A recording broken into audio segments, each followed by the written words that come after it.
All right, we got people trickling in. Thanks everyone for being here, taking time out of your day to be with us today. Yeah, so in the last hour, it was announced that the VProgs repo is now public. KEF has posted this, Michael Sutton has posted this, Hans Moog has said something about this. This is how it goes. This is how meaningful journeys begin. This is really exciting. KRC Bot actually started working on VProgs way before this was announced. Really? Prior to it even being news? Yeah. Yeah. I know you and I'm Karen, trying to get, you and Kate. yeah, I'm trying to get Jonathan and Michael to both be besties with him. I'm trying to do that. The KRC Bot's They're so always building and working. He Mhm. mentioned on last week's show that he was trying to launch that Explorer. That hasn't launched. Yeah, he's almost done. Yeah, it's good. It's got everything you would ever want in an Explorer. And what I like about it is that it doesn't favor one coin over another. I can't say the same for Kaspa Lens, I think it is, or Cas Lens. I can't use that Explorer because the top 4 coins are not in the right placement. And if you look at the number for volume, anything on page 2 and beyond, there's no numbers. It's only for the top ones that are predetermined on page 1. So to me, that's not very considerate to other people's coins. So I'm looking forward to an open source Explorer that's fair, that's honest, that's truthful. And yeah, I'm looking forward to it, honestly. And what would be the reason, Kara, for not showing that? So I don't really understand that. Why would you want to censor information that is obviously open? To benefit people who want to be seen as number one when they're not. So they feel good for themselves and are able to pat themselves on the back. That's it. So it's ego. It's an ego thing. Oh yeah, we have ego. It's Right.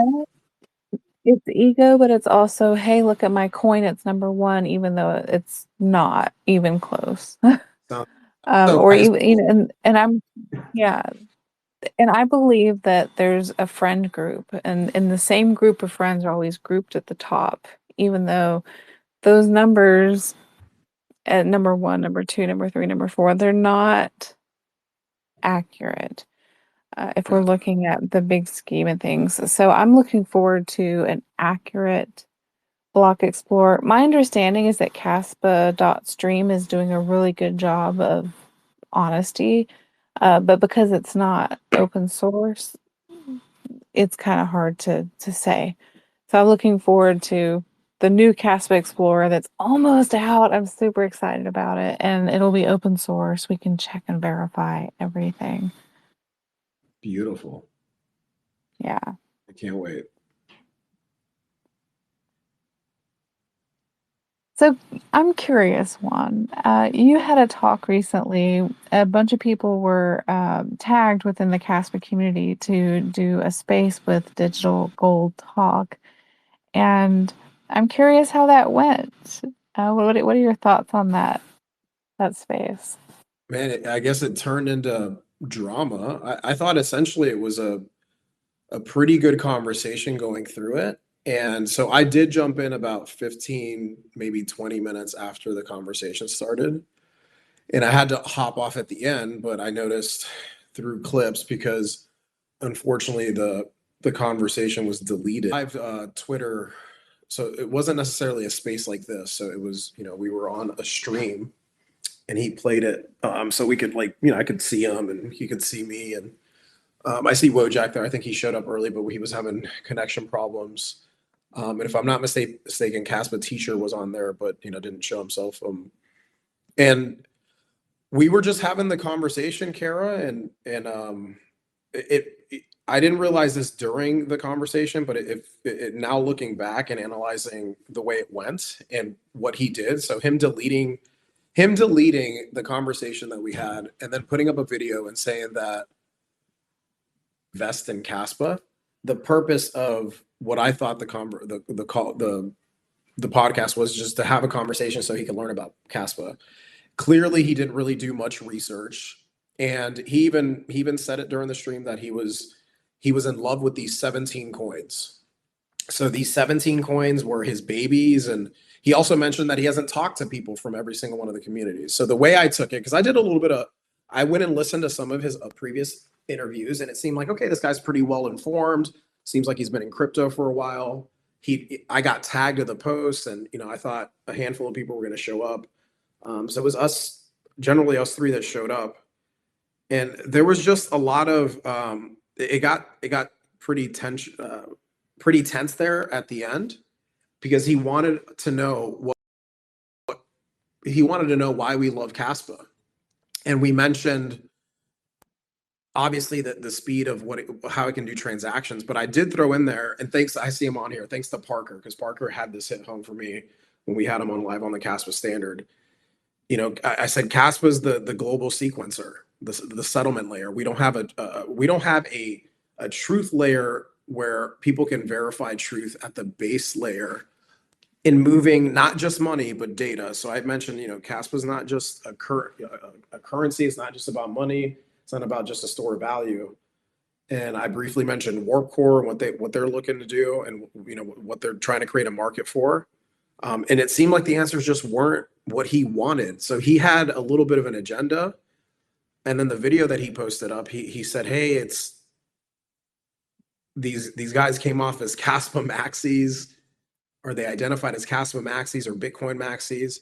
So it was just a disconnect completely all the way around. And I think he had like a specific outcome that he was looking for in the conversation. We didn't bash any other coins, and there's a clip out there. Bishop put up a clip where he said he hates Bitcoin and he hates Ethereum because he thinks Ethereum's ruined the market. And I make it a point not to talk shit about anybody. I don't buy into the calling other things shit coins and whatnot. I understand why some of this stuff launched, and it's mainly because Bitcoin Bitcoin is in a culture of evolving the technology, right? It kind of maxed out and capped out where it did. It's become a store of value at the base layer, and they're trying to scale in layers. So we know that. So I got a little taste of what it was like stepping outside of the community, and I thought it would be a good idea just to probably learn a little more. But this guy is so what he's trying to do is build a fund. He's trying to raise money and get people to invest. And he mentioned it on the podcast, but he's looking for a way to decouple these 17 coins from the Bitcoin price action. So, there's thought and sentiment out there that there's market makers, and we see the volatility of Bitcoin. Well, we know we have Bitcoin ETFs, right? We have market makers. We have BlackRock in this now. So there's a lot of that out there. And for me, I felt the dude's really attached to the price of everything. He's in this to make some money. Nothing wrong with that. That's what he's doing, and that's what he's looking to do. And he's looking to raise money. So at the end of it and kind of digesting it today, I got, okay, this guy's just looking to build a fund. I guess he was looking to invest in a Kaspa and have us be a part, maybe coin number 18, but he's a 17 coin maxi is the way it came off to me. And more power to him. I wish him luck. I didn't appreciate him going up and putting a video saying what we said, and then not having the video of the actual conversation so that people could listen to it and formulate their own opinions. And cool, you don't have to agree with myself. I could care less what people think of me. It's nice when people like me, but it's not, I don't need validation from the outside. To me, he was looking for validation. So to me, deleting it and then saying what he said and it not being even close to what actually happened did rub me the wrong way. And I obviously posted a video in response to it. So it was fun. It was a good time. Yeah, I saw the video. I like what you said. To me, it resonated. It seemed reasonable too. And it didn't come across as aggressive or retaliatory. You were really just asking for someone to be open-minded and go back and look at what was said so we could address it. And even in your video, you said, hey, sometimes I'm wrong and I have to go back and listen and, rethink about, oh, maybe I need to learn from that. Right. And this gave an open opportunity for him to kind of reflect and look at this and say, okay, what can I learn from this? And instead, the video was removed, which is so weird. It just doesn't it doesn't Remove. seem like it doesn't seem as if it really inspires personal growth. It's just cutting it all off. No, that was in the agenda. The agenda is, hey, I need my investors, and he even said most of his audience, I think, is Gen X, so a little bit older than us. And he mentioned he was not technical. I'm like, yeah, I'm not a technical guy either, but I can explain, and speak my truth and give you my perspective. And just like I said in the video, I don't necessarily come from a place of oh, everything that I say is the way it is. I'm not trying to prove myself. I'm just speaking from my experience and how I see things, right? And then I'm here to learn too, right? So yeah, I did not appreciate the video and him saying that we said certain things when he was the one who literally called Yeah. Bitcoin the and there is a clip of this that luckily Bishop has, calling Bitcoin the shit coin of BlackRock. And he said Ethereum literally, and I'm quoting, Ethereum ruined the space with all that. And that I know that that's an opinion out there for sure. Yeah. And I did mention to him is like I choose to focus my time on Kaspa. I do have some Bitcoin. I even mentioned in the pod, I go, for me it's base layer Bitcoin. I don't believe in the other part of that, holding it in self custody. And even I do, I know there's going to be issues with that, with obviously with the halvings that are coming up and how much Bitcoin I have and how much it might take to move it, 10 years from now. That's another story. But I think he had a specific agenda. He even mentioned, which I thought was funny. He goes, we went on one date. I invited you guys into my house. I didn't want people to, I didn't want to confuse my whatever his followers. And it's like, dude, you begged for the date and we showed up Yeah. because you were begging Yeah. us to come on, and then you Yeah. delete the conversation. That makes no sense.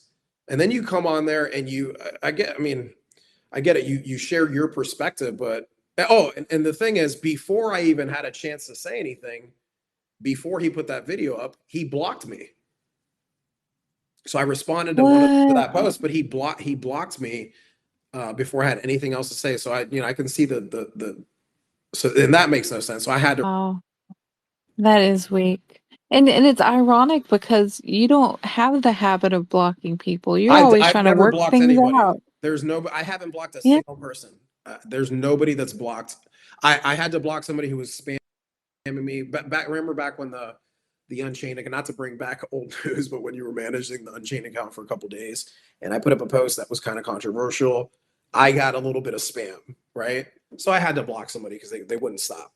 And then they came back and said, "Oh, I was drunk. I'm sorry," and I unblocked them. So I literally have nobody blocked. There's no one blocked. And yet you have people blocking you for Oh, all the time. trivial shit. Yeah, I've That's shared it. wild. But I shared that Breedlove unblocked me, the Bitcoiner, and I've met Breedlove. Like we exchanged, we were friends for a little bit. He reblocked me. That is a reblock, and I haven't done anything. That's So wild. a little propaganda campaign, whatever. They can't stop truth. I'm not even worried about that. Not even worried. So it just shows that we're in the right place at the right time, Kara. That's the way I see all this. That's what I get from this little tussle back and forth. And if anything, it like gives me energy to continue on. It doesn't. It just adds fuel to the fire, right? To keep speaking.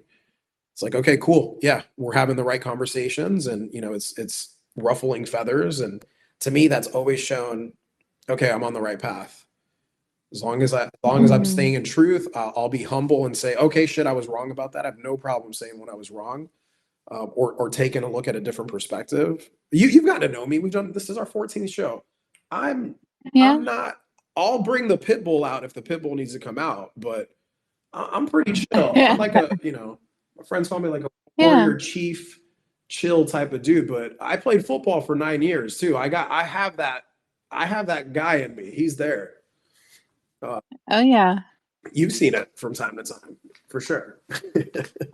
But overall, you're a gentle Oh yeah, giant. yeah. I think a giant is ready to squash when the turtle gets out of hand and starts nipping at the heels. Don't poke the bear. Exactly. Yeah, exactly. So, I never go looking for it, but I'll defend I'll defend and up until I have to, right? Because sometimes it's not even worth it. So I put a post up, I put a video up, I'm like, that's it. A couple people tagged me wanting to know some more information. So I shared it with them. But just like everything in the space, it's the news for today, and we'll forget about it by tomorrow. And we'll move on to better things and the things that are important. And there'll be other opportunities, Yeah. right? Like that we're having more and more listeners tune into us. I got the thing going with Bishop on Mondays. I think there's another Blockchain Banter show, right? That is on Tuesdays on YouTube now. There's Hmm. momentum being built within this ecosystem. So think about the sentiment in crypto land right now because of where things are nominally, and then look at everything that Kaspa has done in the past year and where it's headed, and we're just in a beautiful place right now. So That's yeah, amazing. Well, there's some interesting news going on. I'm throughout this show, I'm gonna kind of do what I've done in the past, which is I'm just gonna throw a few things out there from time to time of new things that are in the news going on with Caspa or with crypto that's gonna affect all of us. And we can kind of intersperse this with some of our stories. One of the things that's going on right now, Donald Trump today went to the WEF and he was recorded making a speech saying that he wants to sign a bill that is very pro crypto infrastructure. And I just kind of want to remind everybody that back in March of last year, KII made an entire post about how they were going to be meeting with the SEC Crypto Task Force. And those who know about this bill are aware that this is it's being created basically by the SEC, or I mean, they're involved in it, I guess you'd say. I don't know if they're the actual ones writing it, right? But the SEC slash the CFTC, I don't know if people know what this is. It stands for Commodity Futures Trading Commission. They're the ones that are doing the oversight for digital commodities. This is where Bitcoin and stuff like that come in and Caspa. And this bill, I've been trying to figure out exactly what's in it, right? But I know that KII spoke with the people who are doing this oversight because they talked about how that meeting was going to take place. They wrote about this in March. So this is very interesting stuff, and it's very bullish for us if this gets passed. We'll, of course, need it passed. I think the Senate and all that have to do this first. But what it's going to do, um, actually, I have this pulled up right now. I'm going to just kind of share a little bit about this. So let's see. It's going to allow national banks to use digital assets. It modernizes record keeping, provides resources for implementation, such as fees and hiring. And let's see. Let's see. A lot of this is also about, so we've heard this whole thing about commodities versus securities, right? Here's what I put this in Grok to kind of have it break it down for me a little bit. And it says that the bill is seeking to foster growth by clarifying rules, reducing SEC dominance over the non-security assets, and prioritizing CFTC for commodities like crypto. If it's signed, it could accelerate mainstream adoption through ongoing Senate negotiations and may alter details like stablecoin rewards or DeFi developer protections. There are different prohibitions and protections in there and exemptions, and it can get really kind of complicated. So I'm not going to get into all that because it's not my wheelhouse. However, if you go to KII's X page and do a search on their page for SEC, you'll see all the different progress they've been making with them. You can run some of this through AI and see for yourself because there's a lot going on there. It's kind of interesting.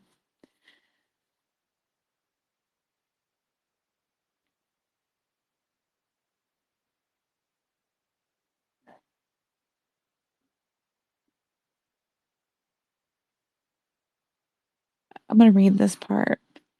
This bill aims to provide regulatory clarity for digital assets by distinguishing between securities overseen by the SEC and commodities overseen by the CFTC. So yeah, securities, that's SEC, commodities, that's CFTC. There's two different oversight committees here. Reducing overlap and uncertainty that has plagued the industry. So it passed the House in last year, it actually passed with bipartisan support, but now it's stalled in the Senate with markups delayed until late February or March as committees pivot to Trump's housing affordability priorities. Oh, that's interesting. If anybody knows more details about this, we would love to have you as a speaker. If you have any knowledge about this, if you feel that you have insight or know what's going on and can break things down, obviously we would love to have you up on our panel. So just click that request button and we'd love to hear from you. This is it seems bullish. I don't know enough about it. I just know that anything uh, that Trump would get up and say, hey, this is pro crypto, it's going to benefit Bitcoin, everybody. That's actually what he said. Bitcoin, everyone. So everyone includes us, Kaspa fanatics. Uh, so if he's in favor of this and he's pro crypto, we're assuming this is a good bill. But you never know with these bills. You really have to read them up close and see what it's all about. And just knowing that KII was having a meeting about this with the SEC, uh, very, very bullish. But then again, SEC and the CFTC are different. So this is something to kind of look at and get some more answers on. Do you think Bishop would know anything about this one?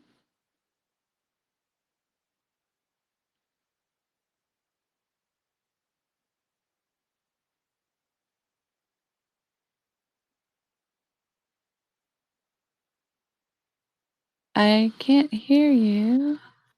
I did get a message from Bishop saying that he would be here in a little bit.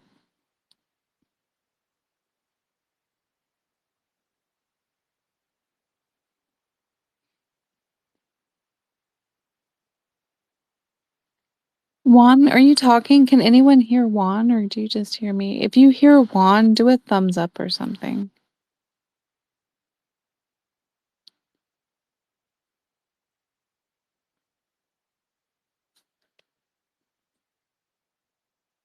Juan, I think you're silent. Okay, hold on a second. I'm gonna remove as a speaker and redo.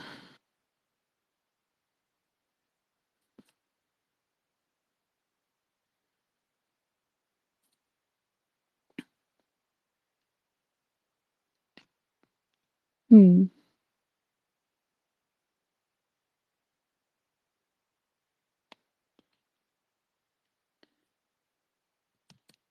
Okay, it looks like we're having a little technical difficulties here. I'm gonna reach out to them.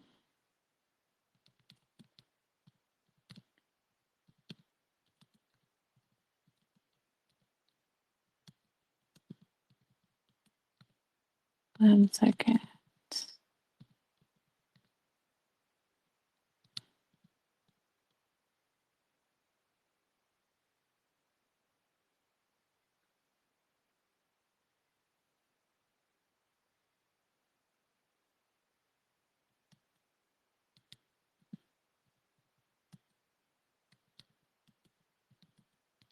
Sometimes this happens with X. Every now and then we get a little bit of a hiccup. So while we try to get Juan back in here as a speaker, let's see here.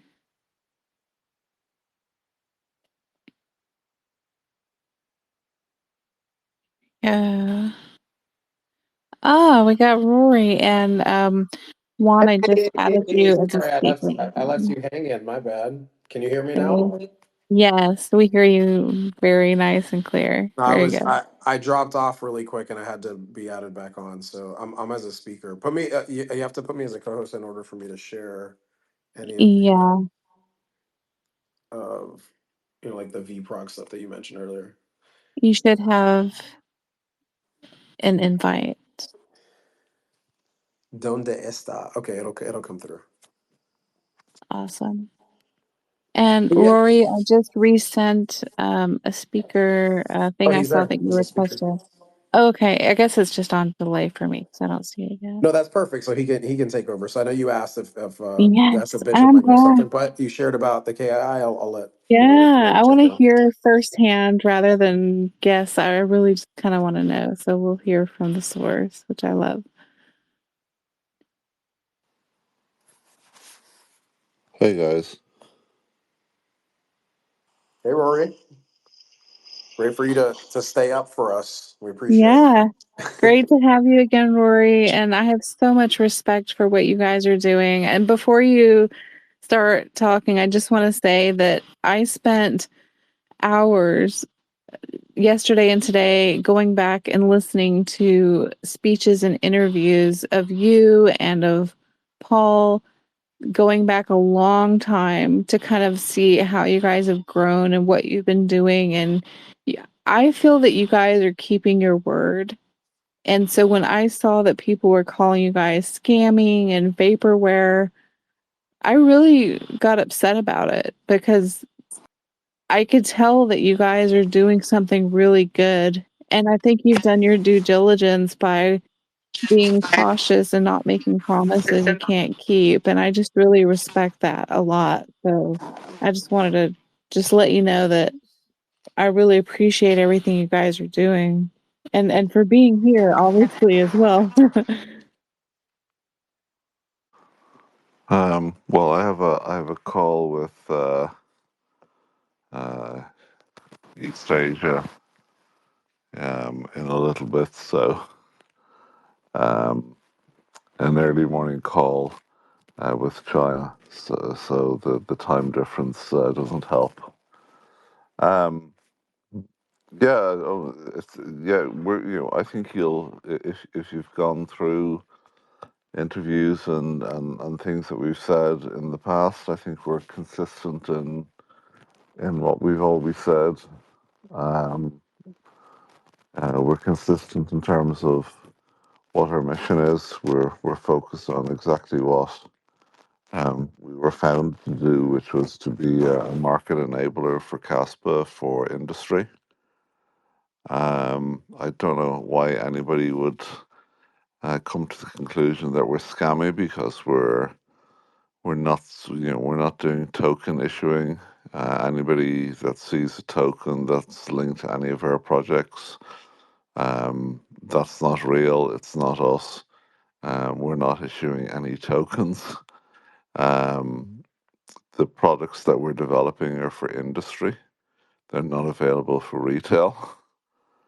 Um, Yeah, people say, "Hey, how come you don't have something now? How come these projects aren't launched now? Where's the volume you're we doing for do have Caspa now?" They're like, "Now, now, now. What is this? Prove it to me. Show me your demos. Show me your timelines. Do what you say. Do it, do it, do it." we do have things out there that are testing. Um, lots of things, in fact. But they're for industrial use, they're for enterprises, they're for businesses, and the community isn't entitled to business processes where a business is looking at testing something that will give them a commercial advantage over their competitors. And there's absolutely no way on earth that we would break our NDAs because we don't want to get sued. There's absolutely, for certain products, we will never ever release the source code for security reasons. But there's lots of things out there that we're doing. We've developed custom silicon, for example, for industrial devices that allow industrial devices to transactions. We've built prototypes of some hardware that will sit in a particular industrial process. That as we're developing, we're able to access a particular industrial process, through hardware which we've installed at industrial facilities through our partners that have enabled us to test various different things. We have no obligation to share any of that information, or any of that code, or to demonstrate it, or to disclose who the parties are. It's nobody's damn business, and we've no intention of sharing it. Why should we? I love We that. don't owe the And community. I love We that you're don't owe the setting the community record anything. straight. Go ahead. I just want to say, I'm glad you're setting the record straight. Go ahead, Juan. No, I was gonna say I love that Rory just said it's nobody's damn business. Like I think retail just doesn't understand how things really work in business. A lot of people come from being employees and thinking like they have the right to know this information, but that's the thing about a decentralized project like Caspa. Even thinking about the pod that I was on yesterday, and how that the host said, hey, came to a conclusion just based on three opinions within Caspa. I do not represent Caspa. I'm my name, my government name is Juan. I have it out there now. It's Juan Gabriel Ramos, but I am in this to participate and see what I could do for Caspa. And I think a lot of people are just waiting, just because it's the KII, they're industry facing. I just think a lot of it is retail not really understanding how things work. It's not an overnight thing. Caspa launched 4 years ago. This stuff takes time. And yeah, I had a conversation with Kara prior to jumping on the show, and she did a deep dive, and it was amazing how consistent it's been in terms of the messaging from the KII. So if you just go back and see everything they're doing, it's pretty transparent. And yeah, they're doing their thing, and these things take time. So I love that he said Yeah. it's nobody's damn business. And like you said, Juan, I did a deep dive because people have been giving KII so much grief. And not everybody, it's just a couple people, it's just a few trolls here and there. But they say, hey, where's the proof? Where's this? Where's that? And so I put on my tinfoil hat and I try to look at this from their perspective. Oh, what if KI is really trying to pull the wool over our eyes? Let me go back and see if I can find it was actually more conviction for what KII is doing, seeing the consistency, seeing legitimacy, and really everything has been so above board that I'm just fascinated, which brings us to this whole thing that's going on now with this CFTC thing and KII back in, I think, March or something. You guys posted about an SEC meeting. Is there anything you can tell us about this new crypto bill and the meeting? Is there anything that you can share, or was it all cloak and dagger?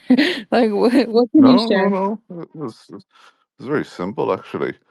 Um, uh, we met with the SEC and we met with the Commodities Future Trade Commission, and it was very categorized as a digital commodity.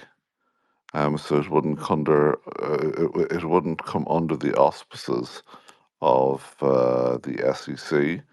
And similarly, if we were to tokenize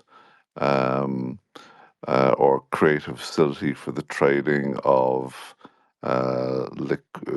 liquefied or sorry, just green hydrogen, ammonia, sustainable aviation fuel, and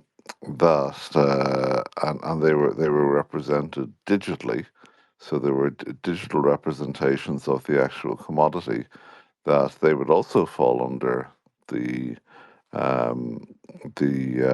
scrutiny of the CFTC rather than the SEC.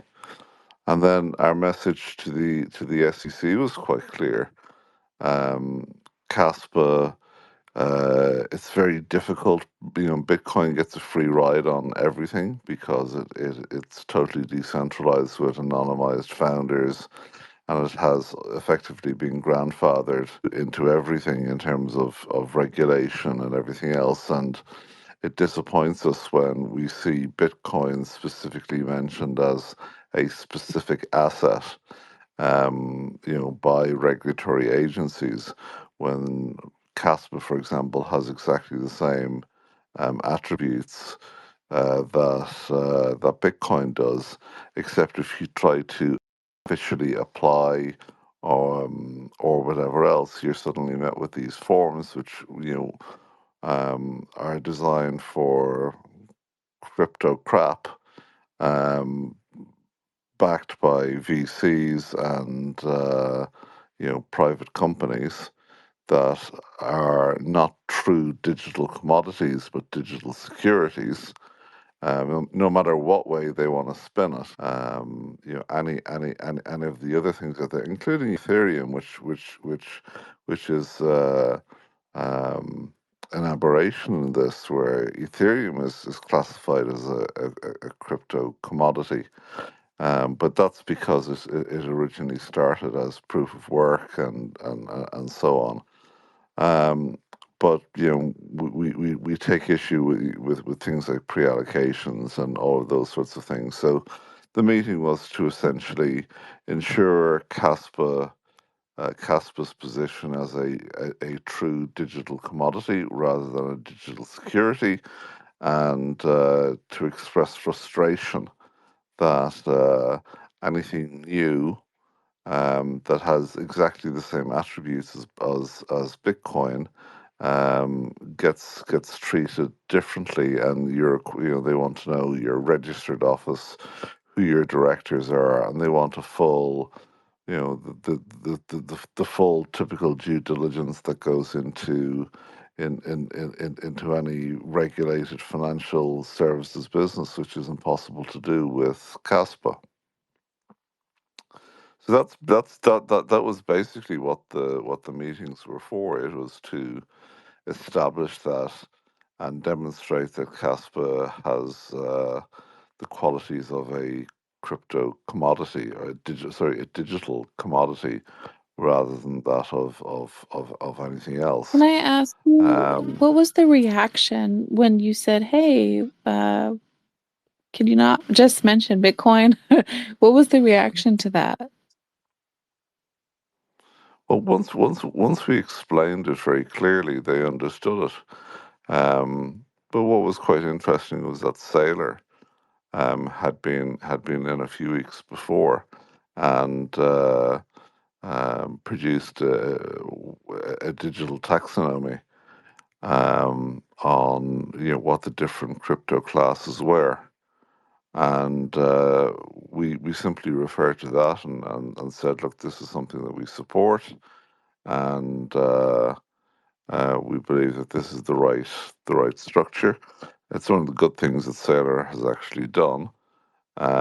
So we just wanted to echo that.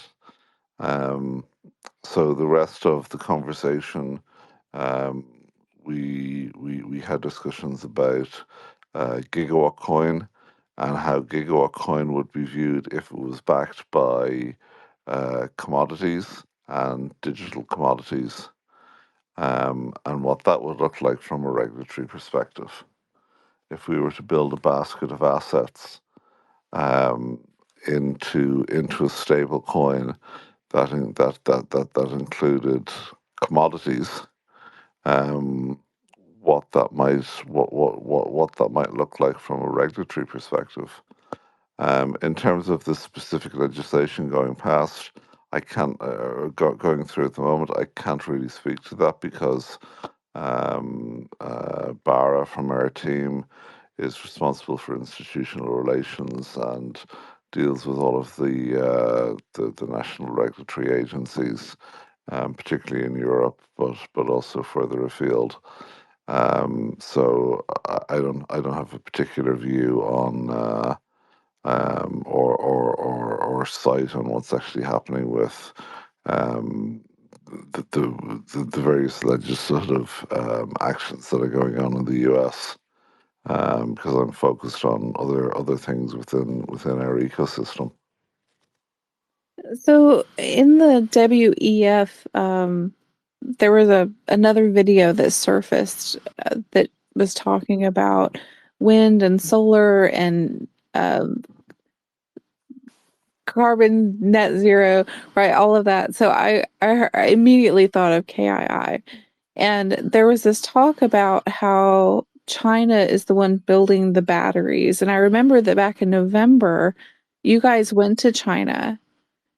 Did that have anything to do with this battery thing that was talked about at the WEF? We have a long-standing relationship with China. So DII GmbH, before DII became a new foundation relatively recently, a non-profit foundation. It had two shareholders, with DII GmbH in Germany. The two principal shareholders were one, State Grid Corporation of China, which is one of the largest companies in the world. It's the largest company in China, and we've an excellent relationship with them. And the second is Aquapower, which are the biggest developers of renewable energy in the Middle East. And then, aside from that, we were looking to, Paul, myself, and some others were looking to acquire a Chinese company that manufactured bromine, which is used for large-scale flow batteries. So, in terms of other business that we're doing, we're interested, of course, in energy storage. And what we wanted to do was to ensure that we were able to secure key components of the supply chain, and we were looking at securing a bromine company for that, for zinc bromine and bromine with something else. I can't quite remember. But for large stationary flow batteries for grid scale energy storage, bromine is very a very interesting material to use for those types of batteries. And the other reason we wanted it was because they were listed on the Nasdaq, and we were very keen on doing a reverse takeover of that Nasdaq business in order to do a reverse takeover and place some of the commercial Kaspa KAI commercial activities into and raise money for our continued expansion and development on the Nasdaq. So that's one of the other reasons why we were visiting and talking with the SEC. So in terms of batteries and everything else, has really commercialized and commoditized solar panels and has reduced the cost of them dramatically. A mega research unit, one of many, but one is called GYRI, the Global Energy Internet Research Institute. The other one is CEPRI, China Electric Power Research Institute. And between both of them, I don't know how many researchers they have, but I know it's something in the order of magnitude of about 50,000 PhD level researchers.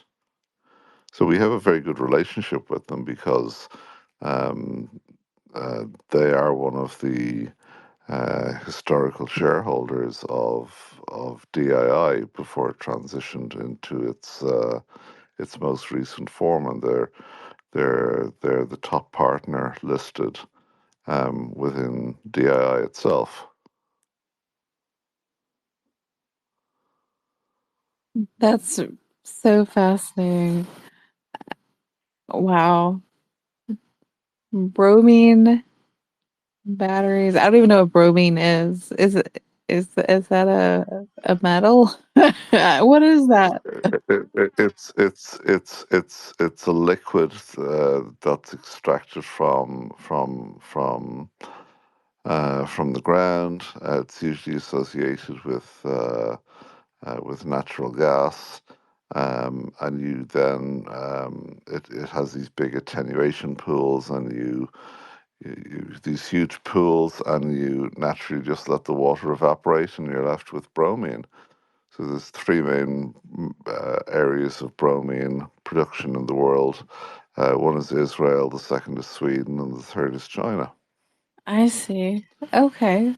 And because we're very interested in vertical integrations, we want to control in terms of the businesses that we invest in. We want to generally have a full vertical integration. So we want to own the mine, we want to own the process, and then we want to own the final asset. Oh. So that just gives you a little bit of background, and we were very keen then on doing a reverse takeover of the Nasdaq shell and rolling the commercial aspects of KI into that. So yes, KI Foundation, the Kaspa Industrial Initiative Foundation, um, is not for profit, and its primary mission is to promote Kaspa to industry, and to demonstrate to industry the capabilities that Kaspa has, why it's different, why it's a very useful digital ledger technology, and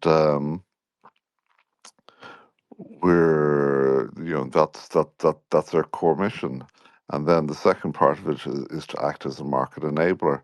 And sometimes part of market enabling is that you need to create demonstration projects for industry or work directly alongside them and say, hey, we can make this process better, or we can, when we're designing markets, and we discussed that the last time, when we're designing new markets for new commodities involved in the energy transition, that we can use an infrastructure and a technology like Kaspa to facilitate that. Yeah, I listened to the interview that you did with XXIM when you were talking with Ankit, and he had asked, "Hey, for those of you who are not as familiar with crypto, what do you mean by market enabling?" And you had such a good answer that I actually understood it. I would encourage anyone here to go to the XXIM interview where Ankit interviewed Rory and had this discussion about market enabling. No, All it that. was Oh, Paul. Paul, sorry. He interviewed You're Paul. right. That was Paul. I'm sorry. I listened to so many videos. I listened to a lot of Paul's and a lot of yours, and then I'm kind of getting some of them mixed up. But you're right. That was with Paul. And part of what was discussed was also the how I guess the solar energy over the last 25 years, I guess, has gone down from 25 cents for I hope I'm not getting this wrong, for a kilowatt hour down to about a penny, or even for free It sometimes. was a lot more than that. Oh my gosh. Can you tell me, I want to get these numbers right. Can you tell us? Well, it was in the dollars per kilowatt range, and then it went and stabilized, to 60 or 70 cent, which still required huge amounts of government subsidies. Whoa. And because of the vast manufacturing capabilities of China, it's down to where you can build a project, finance it, make a good return on your investment, and only charge 1.3 cent per kilowatt hour for a long-term offtake agreement. Amazing. So I So guess the 25 if cent thing wasn't 25 years ago. That must have been a lot more recent, maybe 9 years or something like that. that would have been about 12 to 14 years Oh ago. wow. I see, this is why I'm glad you're here. You're clearing that up. That's great. I love that. But let me just talk to you about how fast China is installing solar panels. Um, we discussed this at a at the DAI board a couple of months ago in Dubai. And now I may get this wrong, but it's approximately 1,000 new solar panels on average every minute of every day that's being installed in China. Can you say that number again? And it could be per second, but let's be sure that I'm not exaggerating. But it's at least 1,000 per minute solar panels 1,000 every solar panels per minute. every hour of every day Oh wow. if if you average it out. But I actually think the number is higher. Wow. So that's how fast China is accelerating. Wow. They also have the capability of doing intercontinental transport of energy via power transmission systems. And they have a plan for what they call the global energy internet, where basically when it's nighttime in China and it's daytime in Europe, they're able to share the resources between across continents. What's I've Um, heard some conflicting information when it comes to China and crypto. Sometimes I hear that they block people from mining crypto, and other people say that's not true. Do you happen to know what's allowed in China as far as mining crypto? I believe it's still illegal. Interesting. Okay. And that's one of the reasons that we're looking specifically at uh, power to X, so i.e. power to green hydrogen, power to AI, power to high frequency or high intensity compute, or power to crypto mining in Mongolia, because it's right on the border. They have a border between Inner Mongolia and Outer Mongolia, which spans the Gobi Desert.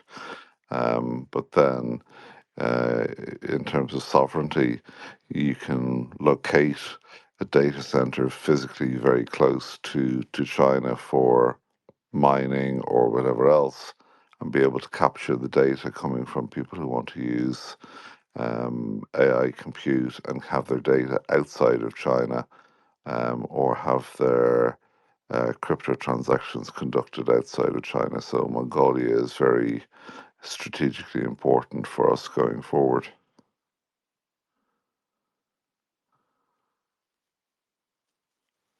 Juan, do you have any thoughts on this? I just also want to make sure that your mic is working because I'm not able Yeah, to add no, you as a host for some reason, even though you are the co-host.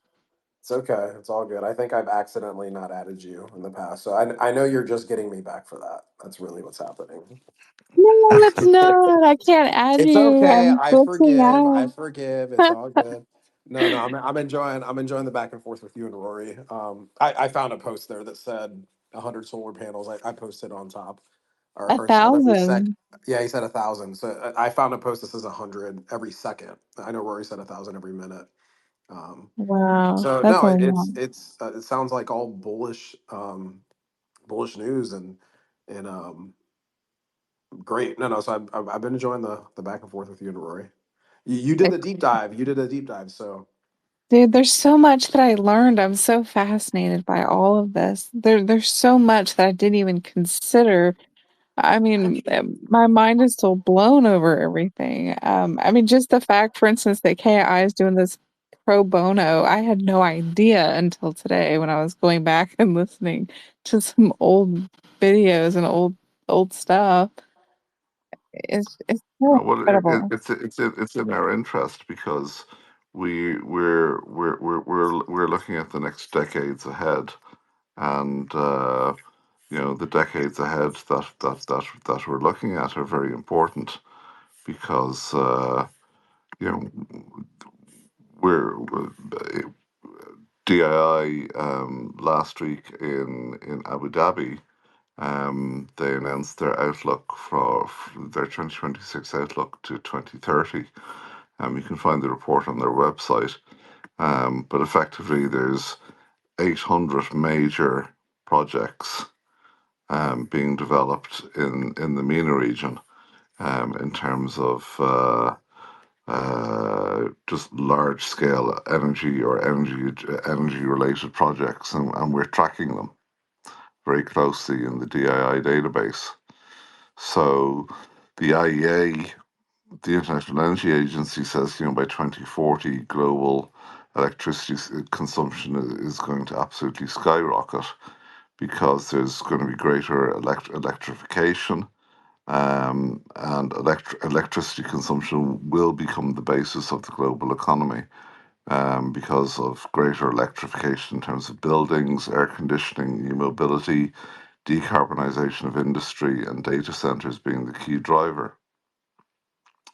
And with more people on the planet, it requires more cooling. And I think one of the statistics from the IEA is that electricity consumption just for air conditioning on the planet will triple by 2050. And then if you look at just general digitalization and AI, they're further drivers of rising energy demand. And the IEA have estimated that electricity from data centers alone will double to it's almost 1,000 terawatt hours by 2030. And that would equal the total consumption of a country like uh, Japan, the total electricity consumption of a country like Japan, or represent about 3 to 3.5% of global electricity demand. So that's why we're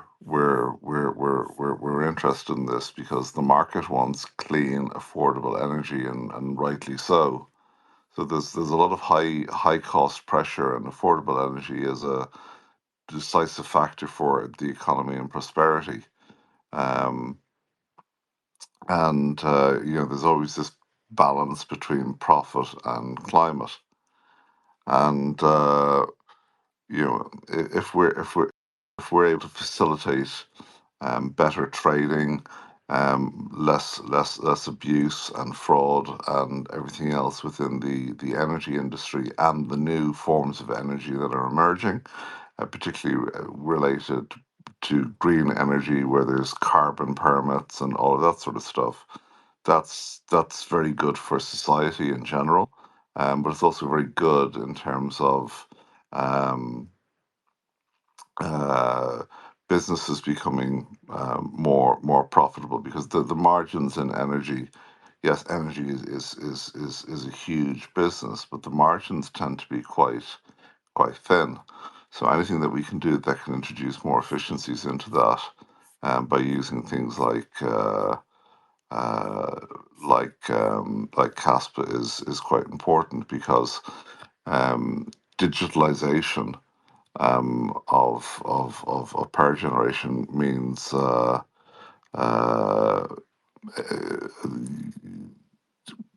electricity that's consumed directly at the point of consumption from large renewable sources, independent of large suppliers and volatile prices, is a very good thing. So that's generation behind the meter. So this power to X, where we can build power generation assets off the grid that can supply data centers or crypto mining or other compute, and take the pressure off of the existing grid.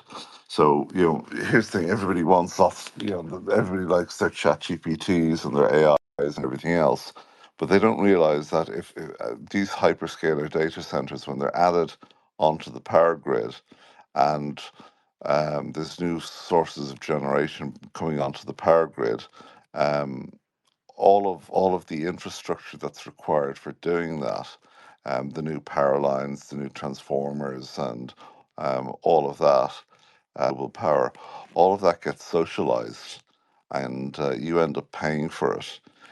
You end up paying for all those new transmission towers, that go in to facilitate a new hyperscale data center that's connected to the power grid. It gets directly added on as part of the transmission charges by your local utility, and it's socialized and spread across all of the consumers rather than the actual data center itself. So we're trying to ensure that that process is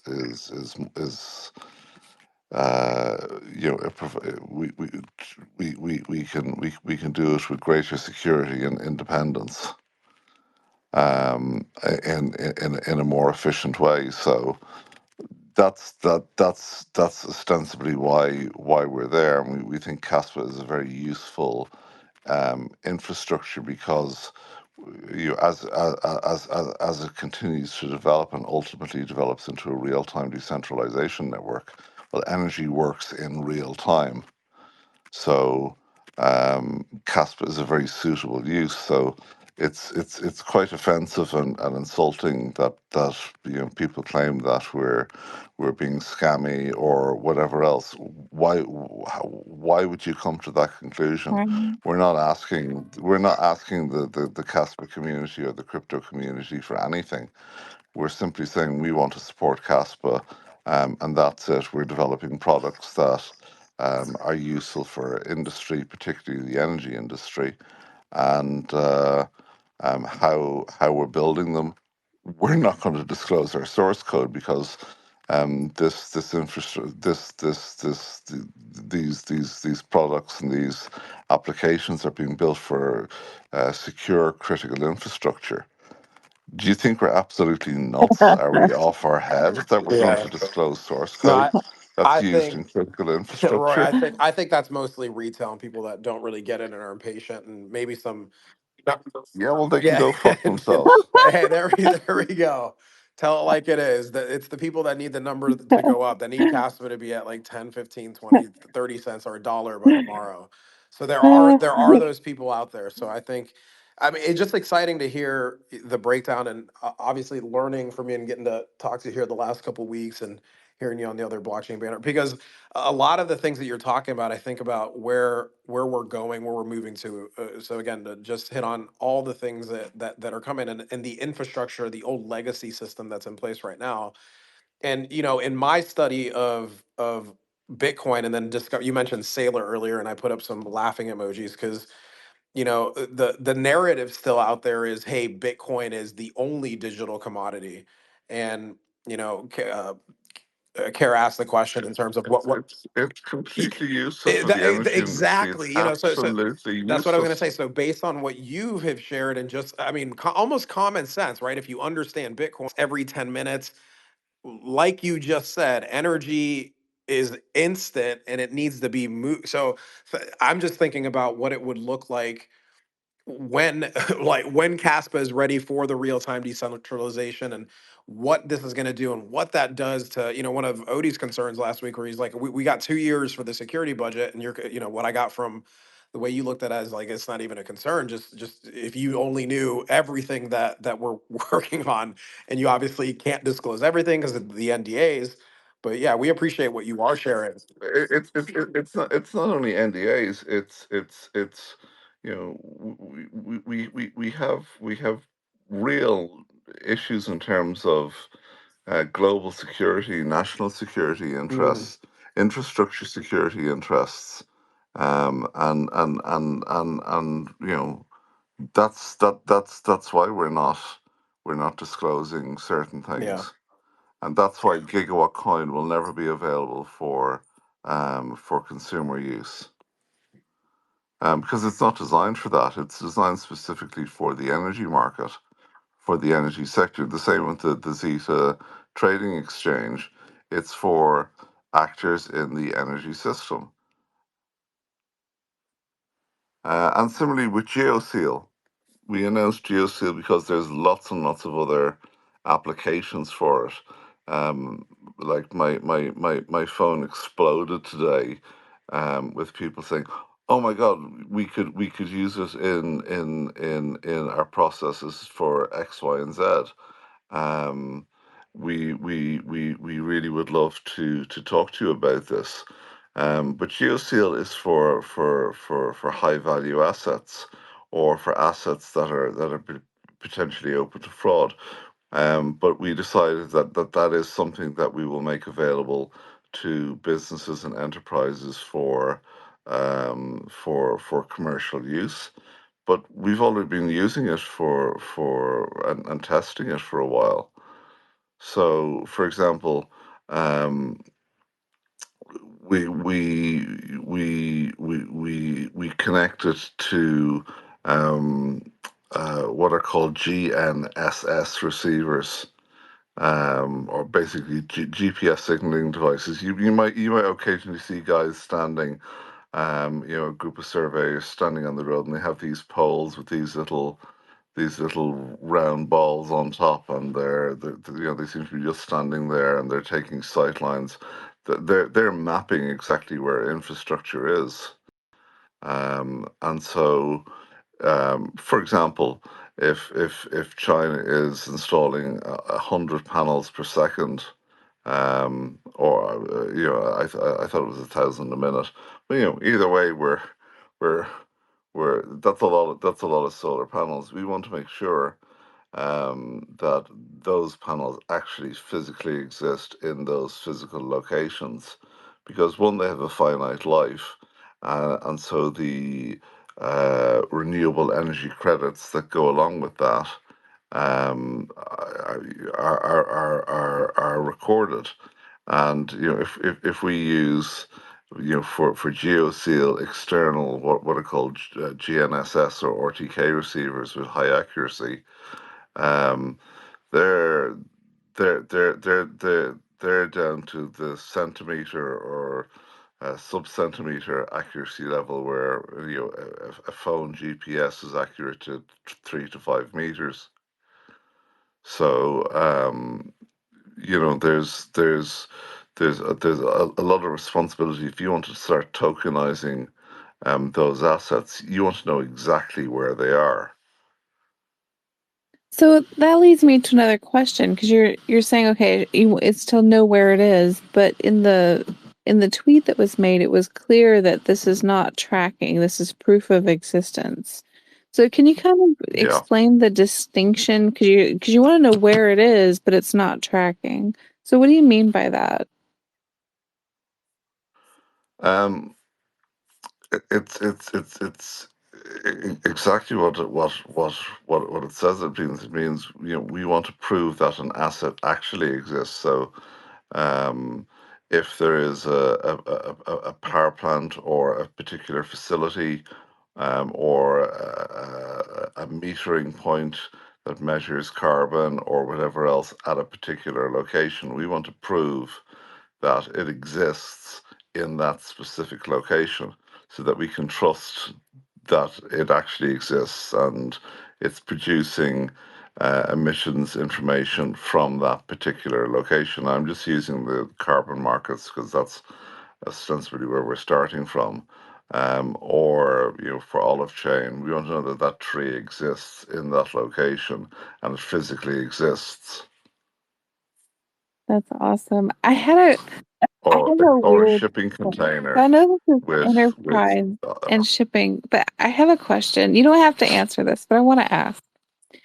Since hardware can, uh, because you said it can find things in motion, could this be used to track human beings who might be stuck in human trafficking so that we can actually stop that?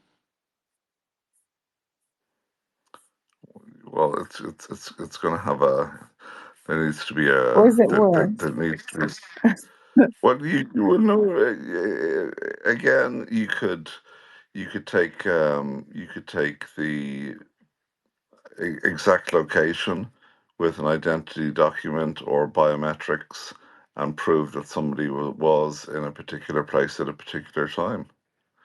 You could take a retinal scan plus, which proves existence, because you can't fake a dead retina, and you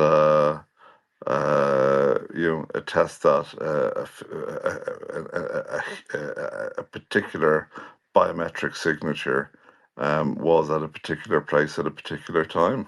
So if digital ID, I'm going to put my tinfoil hat on. If digital ID is implemented one day, are they going to use GeoSeal against us? That's not our intention. We're not focusing on that as a use case. See, that's the thing, because there's so many positive cases that can be used with this, with supply chains and improving the existence of things. Like you said, knowing that an eye scan is alive and not dead. You know, and my tinfoil hat goes, oh my gosh, what if someone's trying to escape human trafficking, but they can always be located, so they have to get back and they can't be. I mean, I don't know. But then again, this is not for retail, it's for enterprise. So what happens if Well, you could use for voting, for example. So every time you go in, every time you go to get your driver's license renewed, you can use a retinal scan. Ooh. Compare the retinal scan or just the biometric hash that you voted at a particular voting station, and it was actually a real live human who actually voted. Oh, interesting. Again, that's not a that's not something that Yeah. we're marketing it for, but it's something that it could be used for. I love your candor and that you're even willing to bring that up. So I appreciate that. That's great. It's just one of the it's just one of the very very many use cases that GeoSeal has. It's a very basic it's a very basic primitive, but we've built in lots and lots and lots and lots of safeguards. All right. So what about this? What if somebody takes a GeoSeal? When I say somebody, obviously it can't be retail. It'd have to be some big enterprise. But let's say it's put into a rocket ship. could the entire world see this information? For instance, can we know that it goes out into space and goes beyond a firmament? Because that would prove whether or not there's flat Earth or not. If we can see the proof of existence going beyond our atmosphere, is this something that the public would be able to look at any point? You mean if there's a satellite in space and it has a location? No, I mean if we put a geosil tracker or something into an object, just to say the object is inside this rocket that is supposed to go past Pluto, right? Is there a way that all humans could see the data to see if it actually left our atmosphere or not? I can't see why not. If it's just for Enterprise, is it just for Enterprise's eyes only, or is this something that the public would be able to check? Well, the thing is, everything that GeoSeal produces is highly encrypted, and it's only there to prove that something was um, that something was physically present at a particular time and place, and that there's an attestation that it actually was physically there and physically existed in a time and place. Now, if you sent a satellite out, you could use a laser tracker or radio frequency wave, and just use something like time domain reflectometry to bounce a signal back and forth off and calculate the distance from the return signal, and get a rough indication of its location. But I'm not an astrophysicist, so I don't know the exact mechanism that you would use. But yeah, you could probably use it for that system. Okay. It's not designed for that, but Yeah. it can be used. It can be used in 3D space as well. So, for example, we can use GeoSeal to prove that, for example, a drone was in a particular place at a particular time. Whoa. For example. Could you see that being maybe used on a battlefield so we could see all the drones, just as if we see now all the ships and all the airplanes? Would this be something for that? Well, I don't want to talk about any military applications or anything like that. Okay. Again, that's not what it's designed for. But for delivery drones and things like that, potentially yes, because remember we do have we did a long time ago speak about a product called Airspace 3D. Yeah, yeah. Is there a limit to So how deep it can go underground? underground, yes, because you do need some open sky to be able to, and similarly underwater, GPS doesn't work underwater. Huh. So that was my next question is could it be used in deep ocean? So I guess No, not. Okay. you can't. GPS doesn't work underwater. So if you want to, for example, if you break a fiber optic cable underwater or a power cable underwater, again, you would use, depending on most power cables that are underwater have fiber optics built in to detect things like that, and you use a technology called time domain reflectometry. Basically, you fire a laser down, and then you see at which point the signal will either return or backscatter, What and was at that that point called your again? What did you call that term? time domain reflectometry. Time domain reflectometry. So you can detect a breakage in a cable, and you're able to figure that out within a few meters usually. it's a very, very difficult science. It's something that I spent a lot of time working on in the past, which is Wow. trying to figure out, when we were installing power cables from the back of ships, because there is no GPS, we had to calculate very carefully where the cable would touch down several hundred meters under the water. Wow. So This as long stuff as there's is, GPS, this can prove the existence, this geosil. That's really yeah, cool. but if you were to use a GPS blocker or anything else, we do have fail safes. Ah, so if there was an anti-jammer, if I had something like that, or what if it's off the grid? Because you had mentioned earlier that some people are taking things off the grid now. If does it work with that? Does there have to? I mean, I don't understand. Well, you can't. How does geosil? Once there's either a GPS or GLONASS or whatever the Chinese satellites are, um, you're able to you're able to confirm off of all three different networks. It isn't confirmed off of just one network. If that falls over and fails, fault to GSM cell tower triangulation.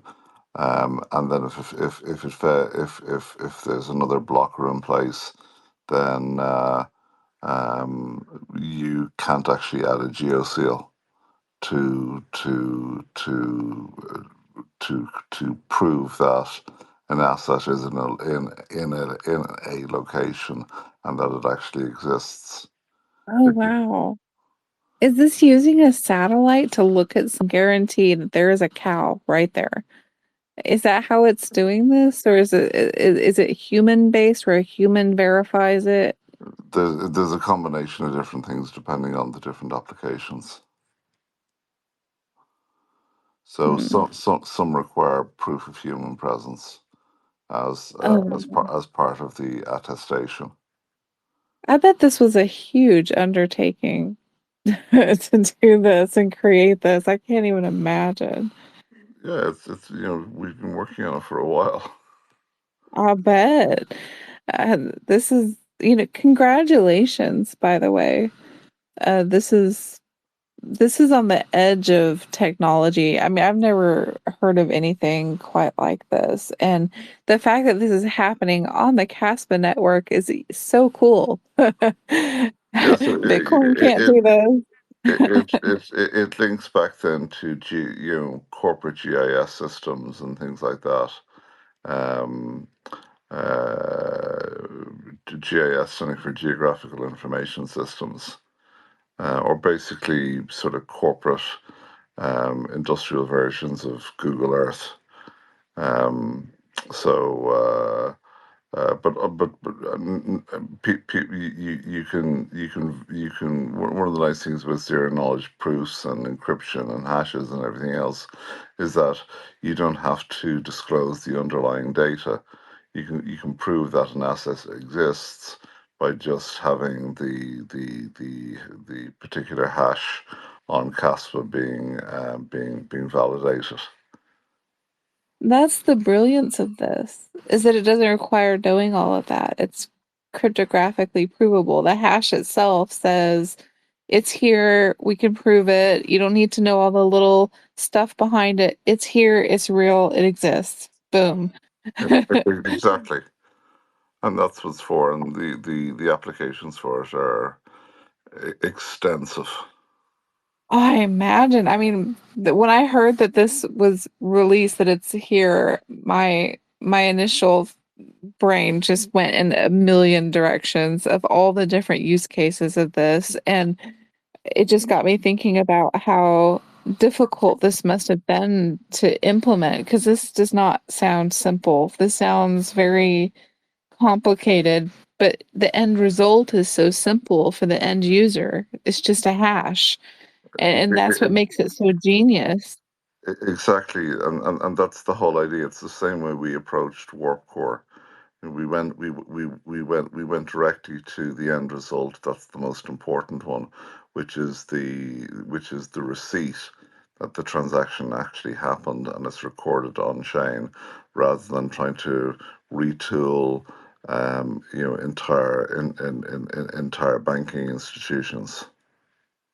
That's incredible. Um, That's just really, I wish I could give you guys a big trophy. It's just such a monumental achievement.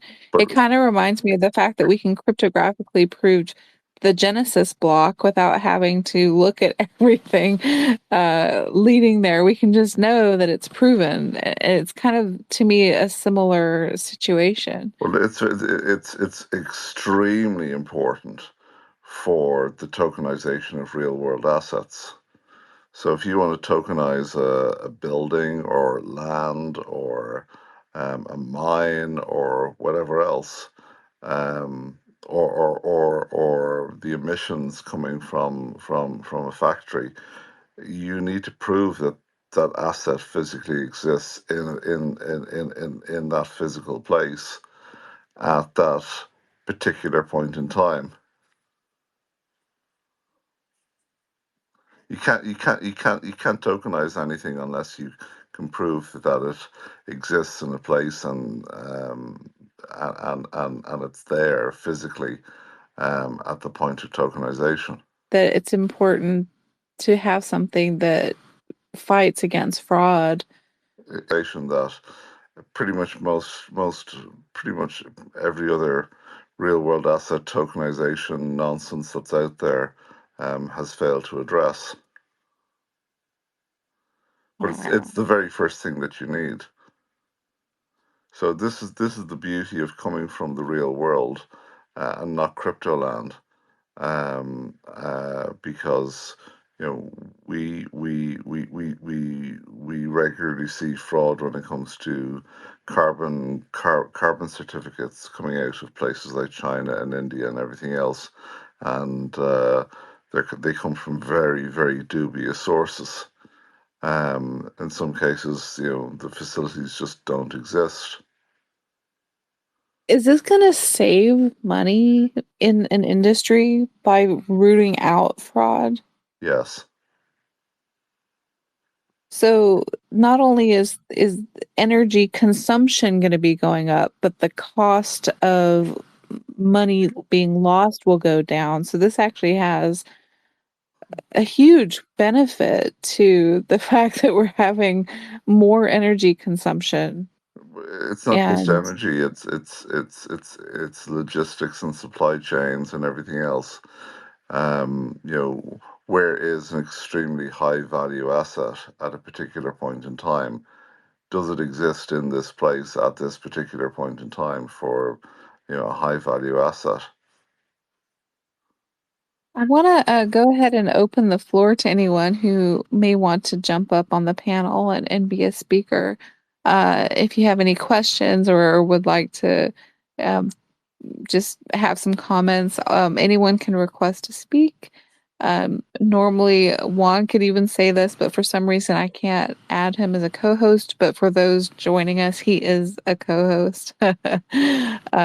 So just want to let everybody know. I don't know why I can't, but only allowed to have up to two co-hosts, and it thinks he's already one, but he's not listed as one. But if anyone wants to come up and speak, feel free to request. Yeah. But just add on Crypto Pump's Blockchain Banter on YouTube last night. We went into this in a lot of detail, and we explained it in quite some detail as well last night. If anybody wants to go and listen back to that. Yes. Thank you. I'm definitely gonna listen to that. I haven't heard that. Yeah, I found my solution for cooking s'mores as well. Now that I know what s'mores are. So you tried s'mores, Rory? Did you make some? No, but I figured out how to cook them. Oh, okay. Okay. So I have a flamethrower that we got from the Boring Company, one of Elon Musk's companies, after we did a site visit. and Not a flamethrower. we have the not a flamethrower. So it's something that's in my office that I can utilize as a weapon. When I want to get my own way on things sometimes. So it just happened to be in the office, and we referenced our discussion last week on s'mores, and the Irish and the British people on the show weren't exactly sure what the s'mores actually were, but nevertheless, good excuse to play with a flamethrower. Yeah, I remember when he came out with that, Elon basically said, "Hey, I'm making something, but I can't call it a flamethrower, so I'm calling this not a flamethrower." And then he proceeds to make a video of flamethrowing. It's just brilliant. Yeah, imagine what it took to try and get that through customs into Ireland. Oh my gosh. That was a hell of a process. Wow. So what do you think the next thing that you suspect might be launched next for enterprise after GeoSeal? What's the next one that's closest to being implemented? um, I'd rather not talk about future products or plans at this point. We have Fair enough. actually I've seen some of the stuff you guys get. If you okay, I see why now actually. So yeah, I get it. we do have things that we're building for particular industries that require custom silicon. Some of it is absolutely mind blowing in terms of what it will do and how it will interact with Kaspa. Um, and it's really cool. So um, we have a couple of technology partnerships with some chip making companies, and we've made some specific test cases where we've embedded custom silicon directly into industrial process lines for for effectively using Kaspa as a safe, secure network to prove that something happened at a particular point in time. That's important for third-party verification. Um, so take from that what you will. So if you want to, Yeah. I mean, I'm thinking in terms of history textbooks in the future. I mean, I'm just thinking all sorts of things. Right? Did this event happen? Did this event happen? I mean, it could go in so many directions. There's so many use cases for that. yeah, on last night's crypto banter show, and again, I would really recommend having a look at. We spoke for at length about this. I have an old ledger in my possession that dates back to the I think back it dates back to 1912 or 1919, but it's an actual physical ledger that recorded related to energy. We have another dating back even further, which is payroll information for a gas business that's over 120 years old, and those are physical ledgers, and blockchain is just a digital ledger. So I suppose one of the questions is, um, what blockchains do you think are going to be around in 120 years from now that will still have payroll information written and embedded in them, that will have asset ownership and purchases recorded on them 120 years from now? That's amazing and fascinating. Um, I want to see again offer anyone else who may want to come up. 16-bit, Burke, Bishop, Odie, Jason. If any of you guys want to jump on, Conviction, Brock. Um, you guys are welcome to request. We, of course, would love to hear from you. As much as I love going back and forth with Rory, I also don't want people to feel excluded or think that I'm dominating this space. So you are more than welcome to pop up and get involved. So I just want to share. Get up here. Do it. Yeah.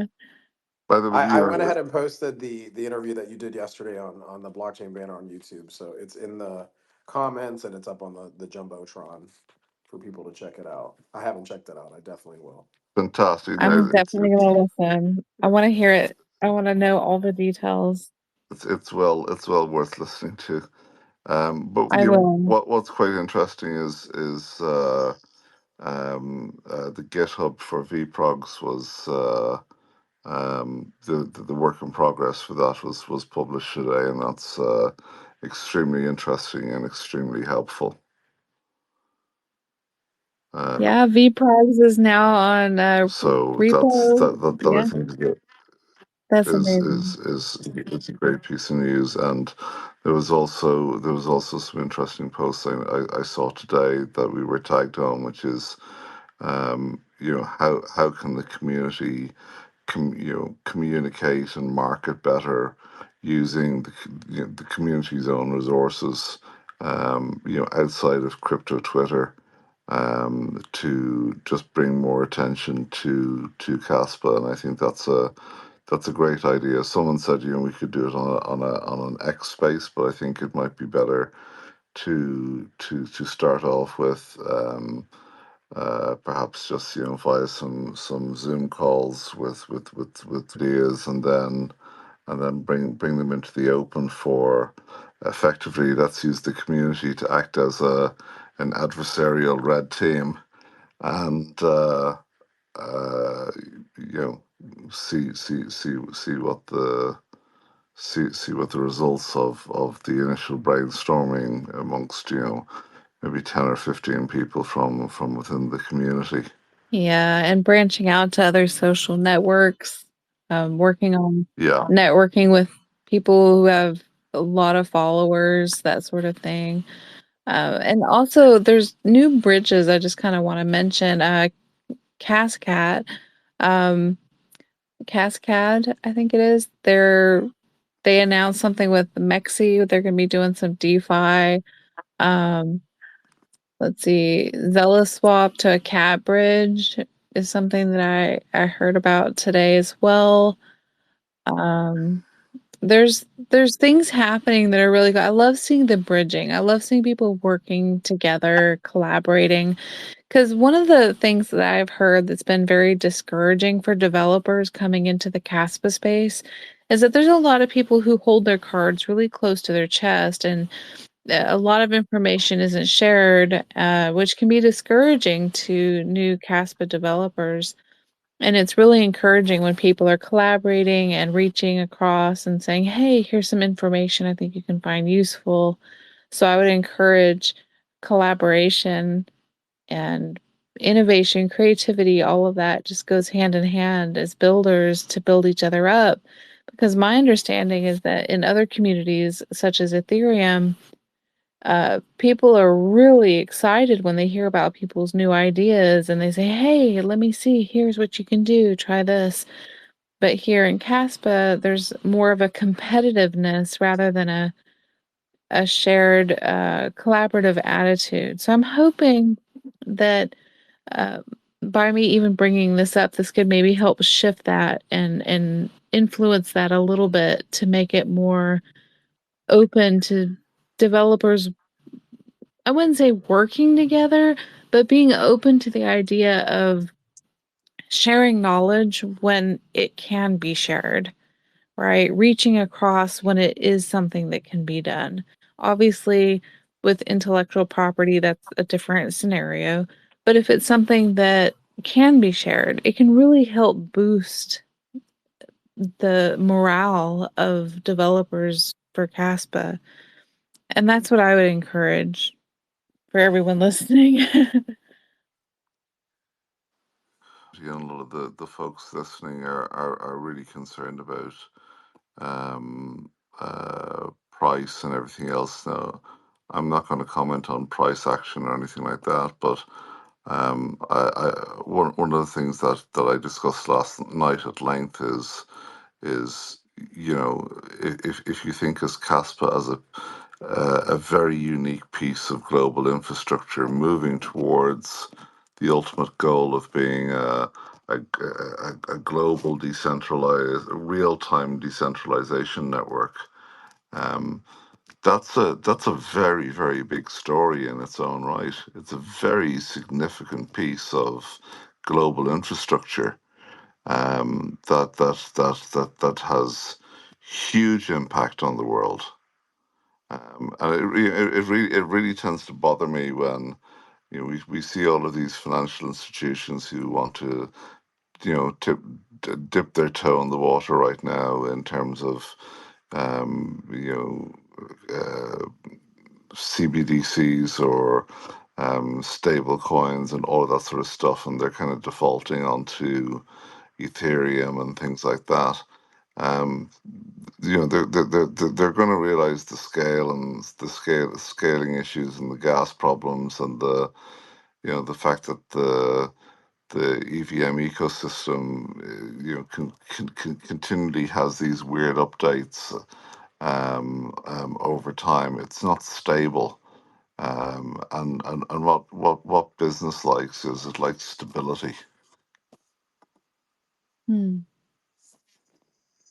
Yeah, I want to speak to the energy of, we're talking about energy and how the infrastructure in place obviously isn't isn't ideal, and thinking about what Caspa does as a technology, right? Like it really is about a shift to an abundant mindset, right? So I know, as someone who's been a quarterback, a leader, a business entrepreneur, yeah, there's some things, that are NDAs you can't share, things like that.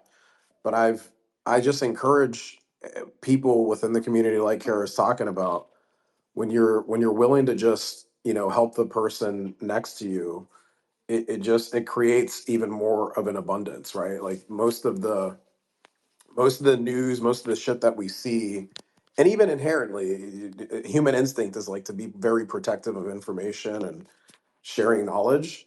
I've experienced, yeah, we have to continue to, like, the mindset of abundance is super important with this, because we're just scratching the surface with what this technology is going to do, and people don't even know yet. Yeah, Again, Bitcoin is the only one really being talked about as a digital commodity, and it's like, okay, how about this over here, which is actually going to do all this shit that Sailor says is going to be done on Bitcoin? It's like, no, if there's only going to be one, it's going to be Caspa. It's not going to be that one. um you know yeah. And you mentioned abundance there, and that's a great idea, that an awful lot of people when they meditate, they have this meditation idea of abundance. But one of the interesting things about that is, when many people focus together, that sort of a field amplifies. And if we translate that into Caspa and the Caspa community, that's basically open sourcing, compounding, community coordination, aligned narratives, and shared narratives. And I suppose one of the things is a little bit of a fragmentation and maybe occasionally a misunderstanding as to what Caspa is and what the end game vision actually is. That Jonathan has and the core team have, and I'm not sure if that's necessarily being fully communicated correctly or understood by the community. So Casper Core are building great tools, but the Casper community is ultimately what turns it into infrastructure. And the real power of the Casper community isn't any single mind. It's all about coordinated contribution where everybody is also focus together on what the end game actually is. And the end game isn't, by the end of the year, those who hold Kaspa, they're going to have X return. If you look at it through a slightly different lens, um, and maybe over a slightly longer time scale, we're building basically a new form of internet, and a true internet of value and truth that just all happens to be perfectly sequenced and operates at the speed of light. Yeah, there's something. Oh, go ahead, Juan. No, I was gonna, reiterate there. It's just again hitting home on what happens, because you mentioned. I'm gonna take it a little bit because I've shared, with my spiritual and like my yoga practice, right?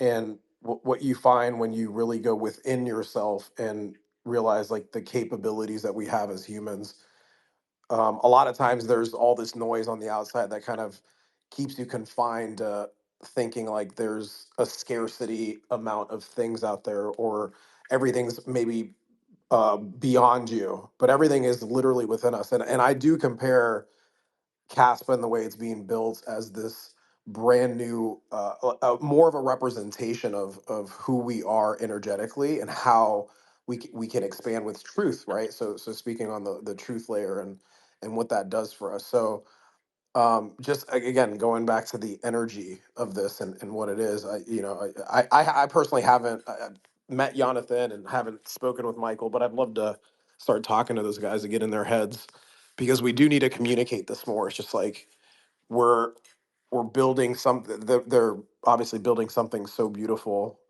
And I've said this several times on the show. It does take each and every single one of us to bring your gifts to this, right? Like each and every single one of you have a gift. So whatever you can give, for me, it's talking on the show here and on Mondays with Bishop, and if I'm invited to a podcast, speaking on it, and if it doesn't go well, whatever, communicating the truth about it. So yeah, each and every one of us has something to bring in. Like there's just I just see an abundance and an expansion beyond what I can even conceive right now. And Cass was the perfect And, place to be for that. That's where I go with it. You should this morning in my freaking, there's times in some of these yoga sessions where like the entire room is connected, and you realize like, oh shit, we're literally creating this energy of abundance within the classroom. And I just see Casper the same way. When you really, really resonate and try to understand what it is at an energetic level and what it's doing. I suppose it goes back, for those people who are very familiar with meditation, if you establish vague goals, you're going to create vague outcomes. So it's very important that there is an emotional authenticity around Caspa as well. So you can't just hype something. You have to be real about the challenges that are there. And then what you'll find out is that authenticity beats performance every time, and the global community generally can feel what's real. And I spoke yesterday to the whole idea of present tense embodiment, and the future is built in the present tense. And that's quite important. Yeah, I want to add to that, if I can, just real quick.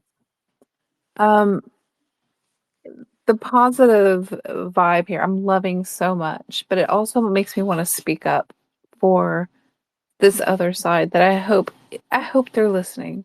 The people who are quick to assume that projects that think outside the box are scams. I've seen this time and time again with developers facing trolls who do this when they think outside the box. And if you are listening here in the room, or if you're listening on a recording and you're here and you tend to do that, I would encourage you to meditate on abundance. Meditate on the energy of giving people the benefit of a doubt.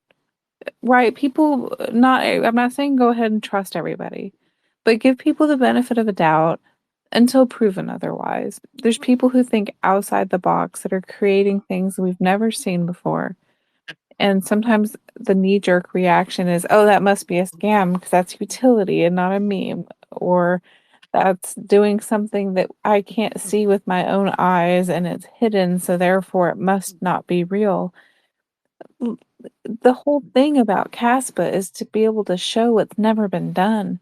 So let's give people a chance to do that and open your heart to this idea, open your mind to the idea of something bigger and root people on. Now, if someone's really doing something nefarious, that's different. Call people out. But if you feel in your gut that something could be good, give it a shot, because having that abundant energy and having that belief system, not only is it good for yourself and those around you, but it's good for the ecosystem. It's good for inviting more developers in because they see that the environment is fertile for encouragement and for bringing new life into the project in new ways. Juan, I see that you were trying to speak too, so you can go ahead.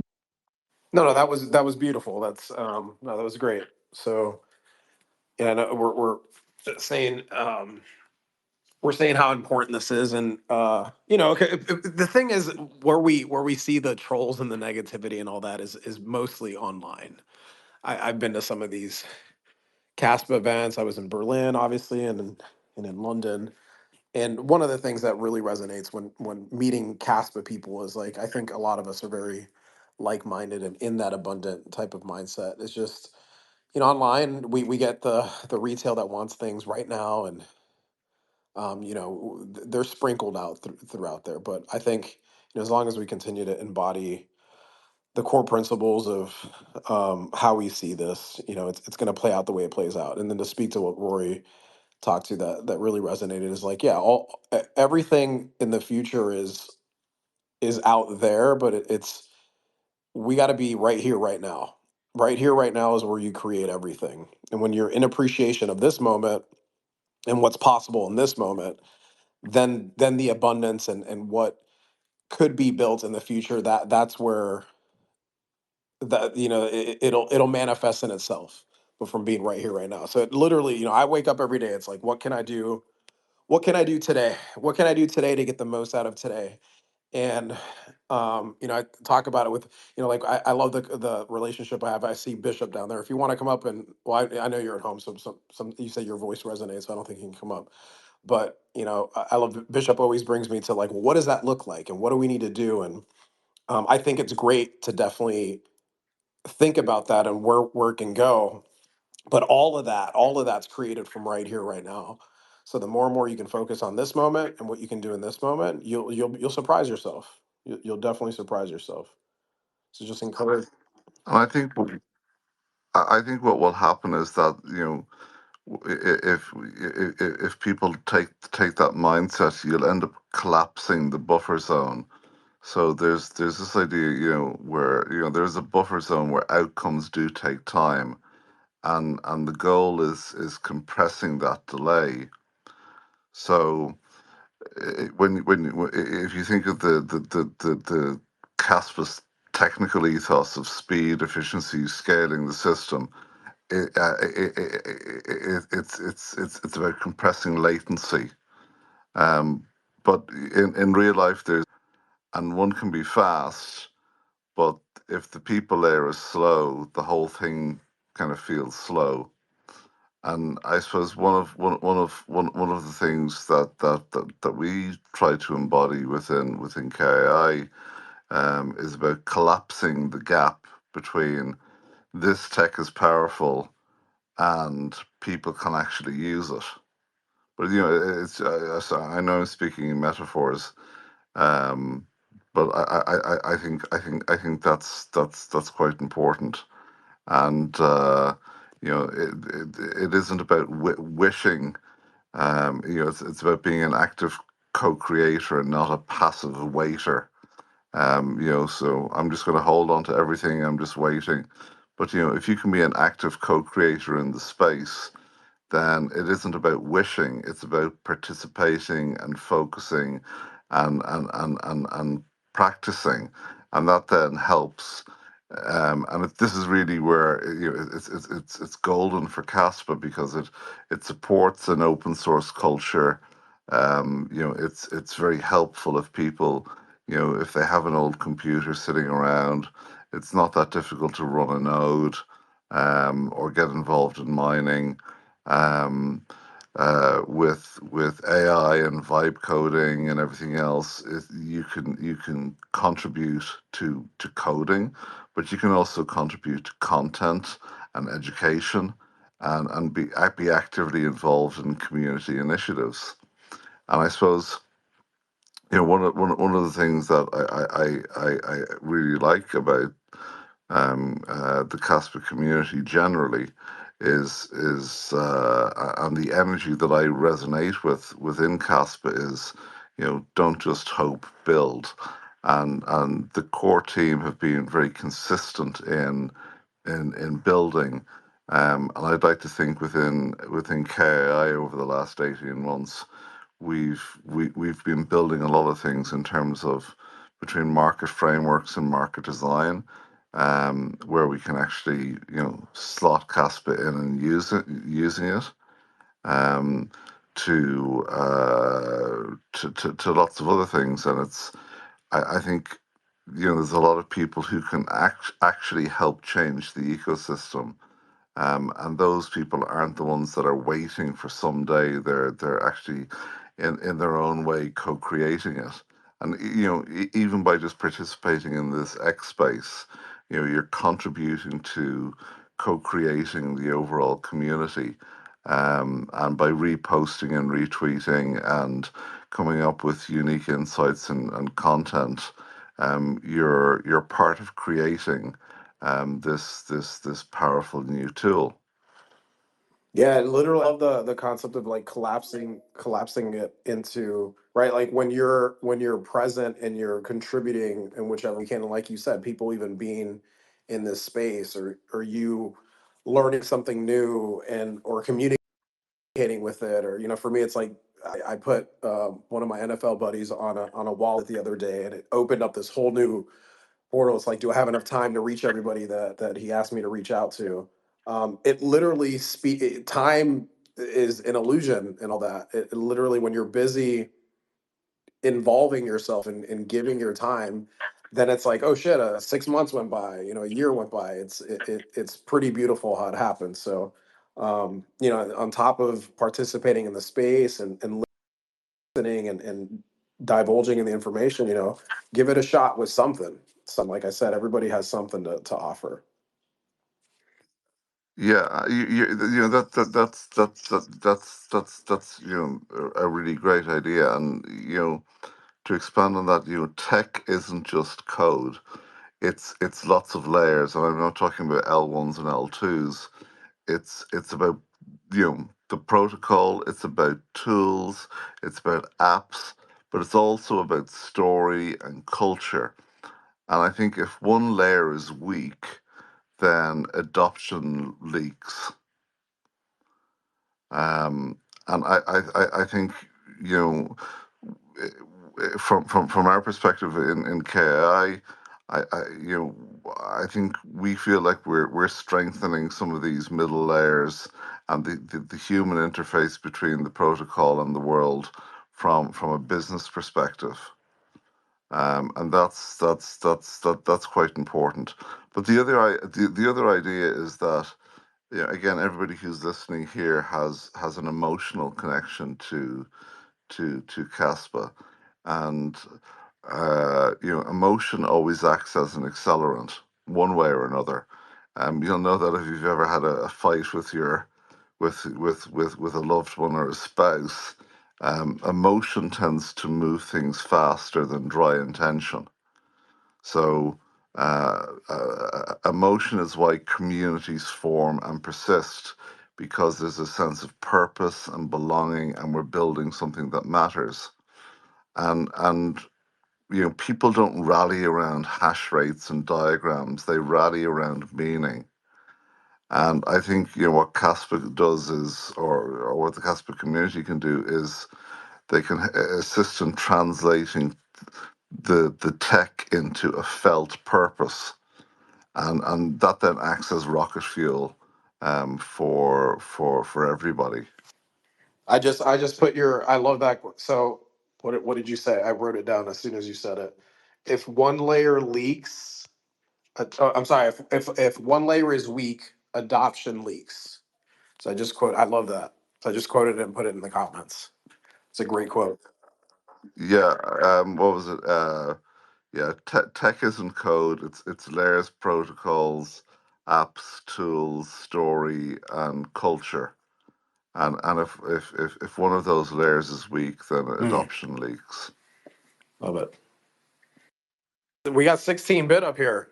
Welcome, brother. Yeah, Yeah. I love the kind of theme of the conversation right now. I really love the fact that all of you seem to be on the same page, because I've been seeing a lot of posts and general frustrations in the community regarding, I guess, marketing in general. I read a post earlier where somebody was, I guess, venting their frustrations about Caspa not having a coordinated marketing team. And, everybody's entitled to their own opinion, but I think that's kind of the beautiful thing about decentralization, is that we don't have, a centralized marketing team. I think it's kind of core to the ethos of what's being built here. Everybody, like, Rory kind of touched on what I was going to say, but I think everybody really has their own skill set to bring to the community. And I think that's going to be a much more robust way of promoting Caspa than just having some centralized marketing team could ever bring to the table. So yeah, I just wanted to say that really quickly, and I love the conversation, because I couldn't disagree more with anybody that has the idea of having a very centralized marketing team. I don't personally think that's going to do much for the project. Yeah, yeah. I mean, I think it hits home when you can bring yourself authentically to it, right? So it's been said, but when you just reiterated it, like there's not gonna be a centralized marketing team together and like come up with some ideas. But at the end of the day, you have to come to this with authenticity, because authenticity moves the room. Authenticity is where it's at. I can tell you that's the reason I've been able to, when I'm sitting next to somebody on an air, I mean, it comes up every single time I have a conversation and somebody goes, So what are you up to? What do you do? It happened yesterday during the national championship game on Monday. I put my buddy on, and I have a ton of follow up calls, like more people that want to learn about Caspa and hear about Caspa. So yeah, that's authenticity is the way to go, and we can definitely share ideas on some of the stuff that's working. No doubt. So appreciate that 16-bit.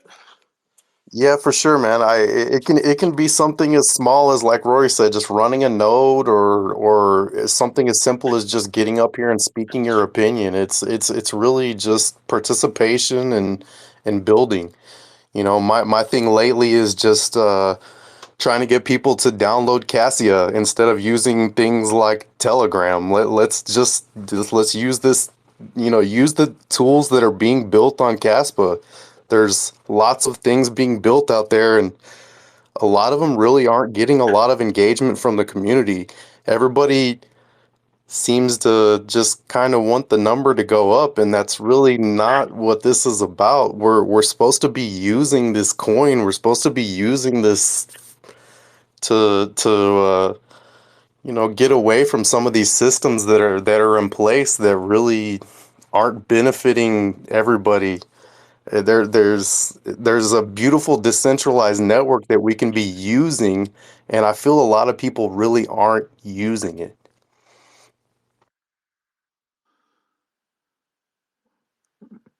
I suppose if you want to keep on this esoteric type theme, you can think of Kaspa having three anchors: the root, the heart, and the crown.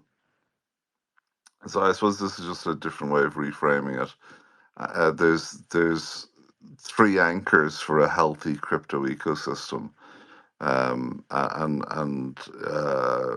using these anchors, just to try and reframe it. The root equals the fundamentals, which is security, integrity, and resilience, and that's provided by the protocol itself. Then there's the heart, which is the values and of the community, which is the ethics, the collaboration, and long-term thinking. And long-term thinking, I think, is a very important part for people to deal with. And I'll talk about long-term thinking a little bit more in a moment. Then there's the crown. So that's vision and innovation, and that deals with what is possible. Um, you know what what what what the community can deliver in terms of ambition and imagination. And I hope people can take something like what we announced yesterday, like GeoSeal, and add their imagination to it, and think like Cara did today. She thought about it, she used her imagination, and was able to come up with things we and applications we didn't even think about for it. So I think the community needs to, stay a little bit grounded, understand that the fundamentals are there, but if the community can share the values and the vision of Kaspa with everybody else, then I think uh, we can stay aligned with those three anchors, root, heart, and crown, and how I've described them. And that means if you can keep those three anchors aligned, the community isn't going to get shaken by noise, and that's important. And then I suppose again, people are worried about the price, and I know a lot of people may have invested or have over invested, but I think you need to install if you really believe in Casper, you need to sort of self-install a baseline of calm certainty rather than fear, and go to a default frequency of expected abundance because of what's being built and the people who are building it, like Michael and Jonathan and Ori and Val and all of the other people, coder stuff, all of these great guys, and the guys in my team, and all of the 200 participants in the Caspathon, because there's what I've noticed in crypto, baseline states tend to be contagious, where if something if you don't have this sort of calm certainty, then panic spreads very quickly, cynicism spreads.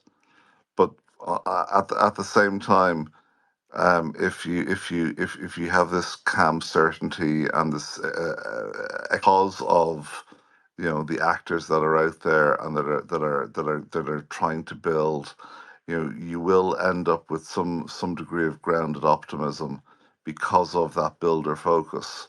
So my default when it comes to Caspa is I'm very calm about Caspa. I'm always curious about who's doing what, who's building what, and I'm not frantic. I'm not chasing. Um, I'm just continuing with our focus and our mission, and will continue to do so. And I think, the ecosystem you get is the emotional baseline that you tolerate.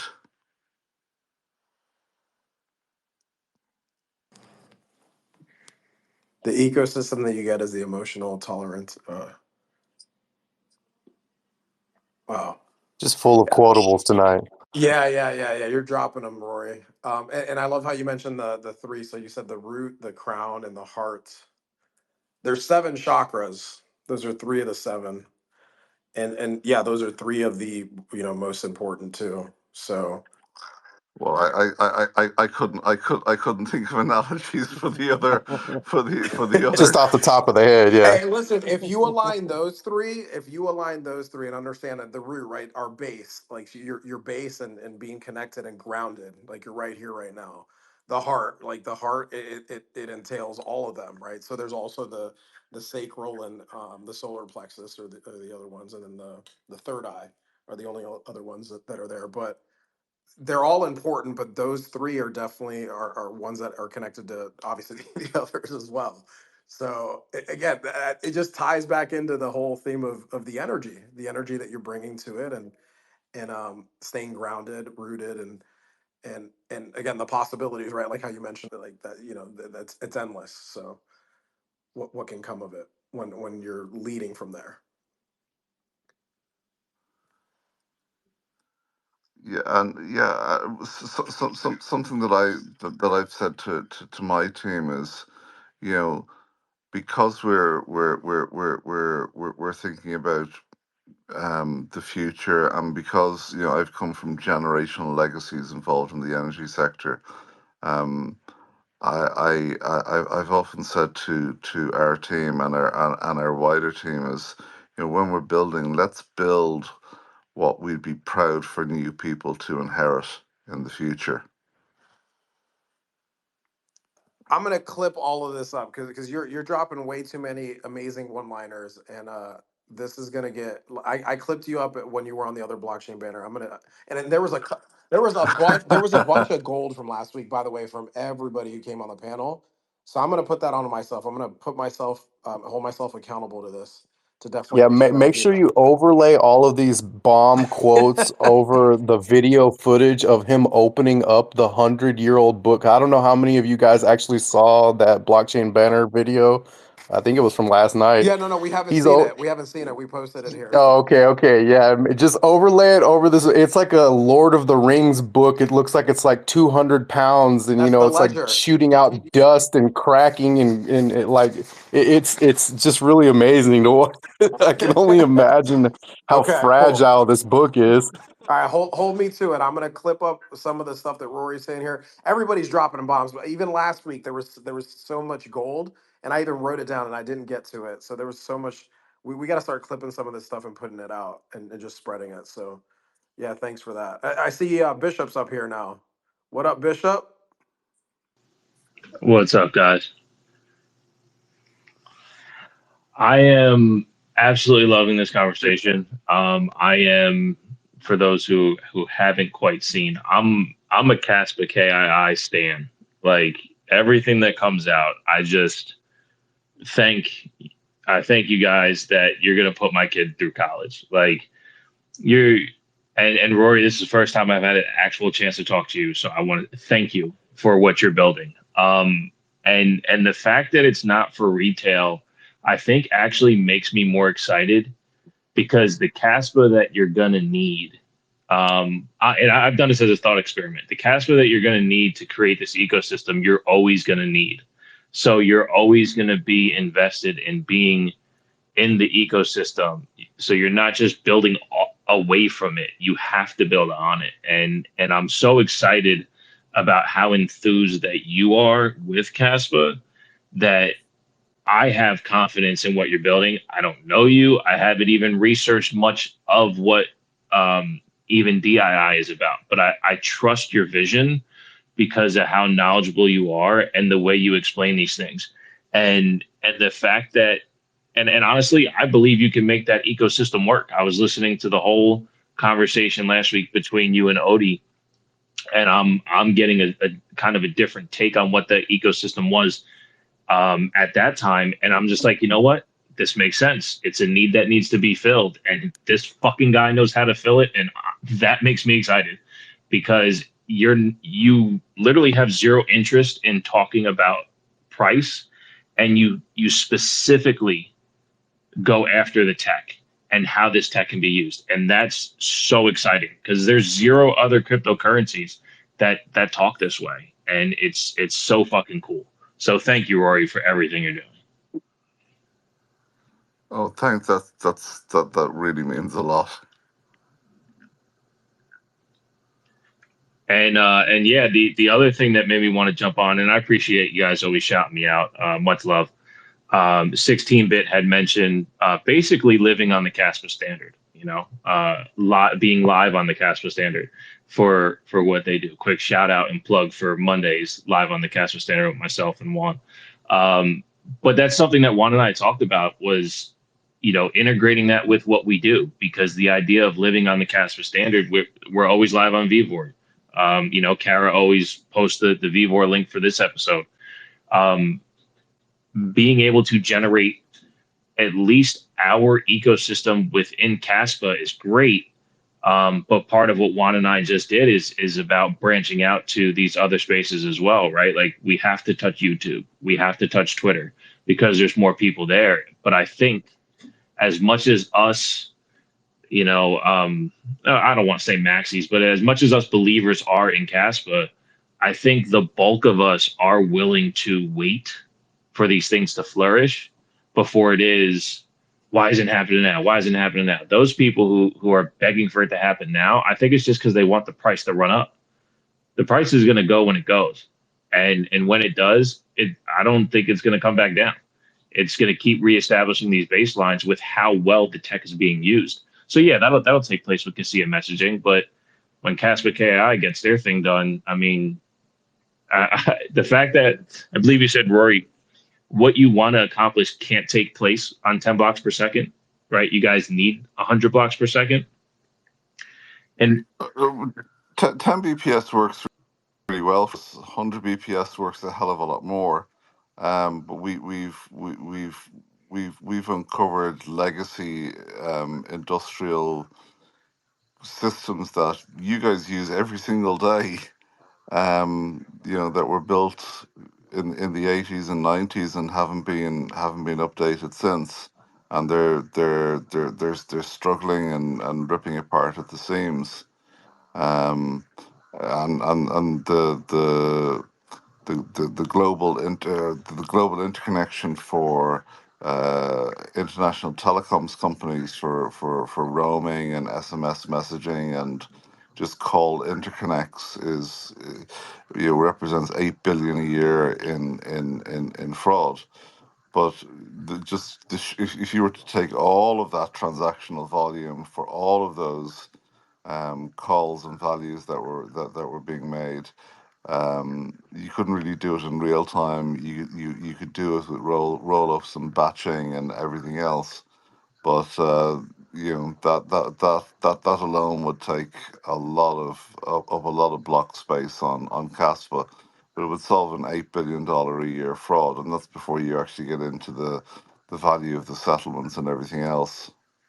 That's just one example. But interesting. Last night we spoke about satellites and you know the satellite world is incredible. So Blue Origin today announced they're going to put up several thousand new satellites that will have the ability to have an asymmetrical link of 6 terabytes per second of data communications. Um, that's really important. And they'll have direct, ultra high speed, low latency links to AWS data centers. That's really important going forward for lots and lots of business applications. Um, but even more interesting is the United Nations International Telecom Union, who you have to get your license from if you want to launch a satellite. They approved 97,500 new communication satellites for China. So that means that the digital economy is fast becoming a space-based economy. And whilst Kaspa is grounded, on Earth, and if we move to digital currencies and everything else, Terezi from our team pointed out last night. Well, if there was, because of all the new data centers, for example, coming on stream, what if there was a widespread blackout in a city or a country level? Your digital currency isn't worth. And the same with recording transactions and everything else. So what happens in those situations? And that's why the space and satellite economy is going to become so important. But just to contrast the 97,000 satellites that China's just been given permission to launch, Starlink Starlink currently represents about 10,000 satellites. So you're looking at a 10x number of low Earth orbiting and medium Earth orbiting satellites just coming from China. So if we want to build a global real-time decentralized network, the ultimate global sequencing network, we also have to look to space and look at bringing some of the infrastructure into space and testing it and making sure that it works. And then Kaspa will be one of the ultimate global utility systems. I don't see anybody else out there in terms of any other blockchains or anything else looking to bring their protocol into space for global network resilience, but also fail safes. But the interesting thing is, because of laser technology, the lasers, and also, sorry, that's the wrong term. Optical technology, optical communications in space work faster in the vacuum of space than they do on Earth, because when you put them through fiber optics, you're not exactly getting light speed, you're getting 2/3 of light speed. So I think I posted a little while ago that if you take a packet of data and it has to travel right around the world and through all the different interconnects. Kaspa has already generated several blocks, particularly if we go to 100 blocks per second.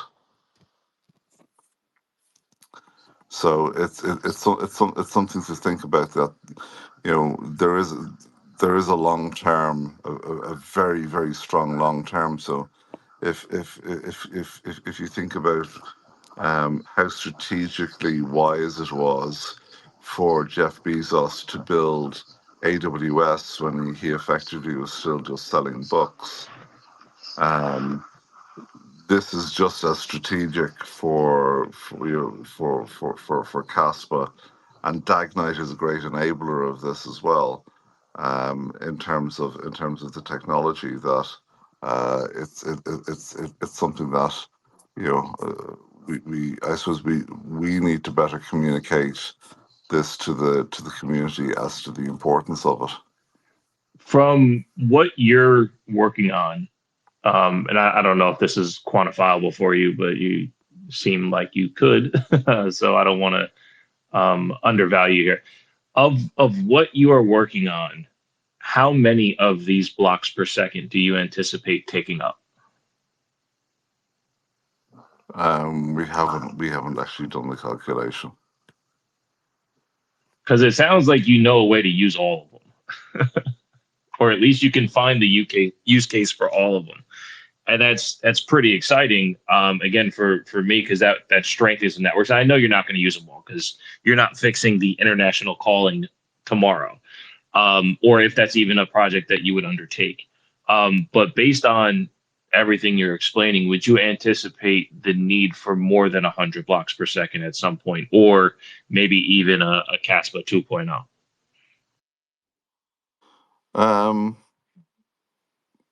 I don't think either is necessary. I think I think with roll ups and everything else, you don't need to have huge amounts of data stored on chain. It's not necessary. It's you don't need to bloat the blocks unnecessarily.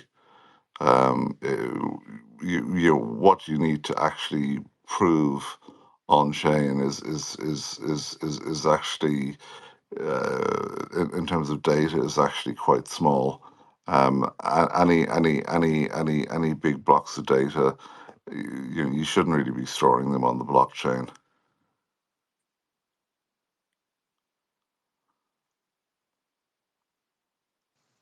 No, that's awesome, man. Thank you. I appreciate it.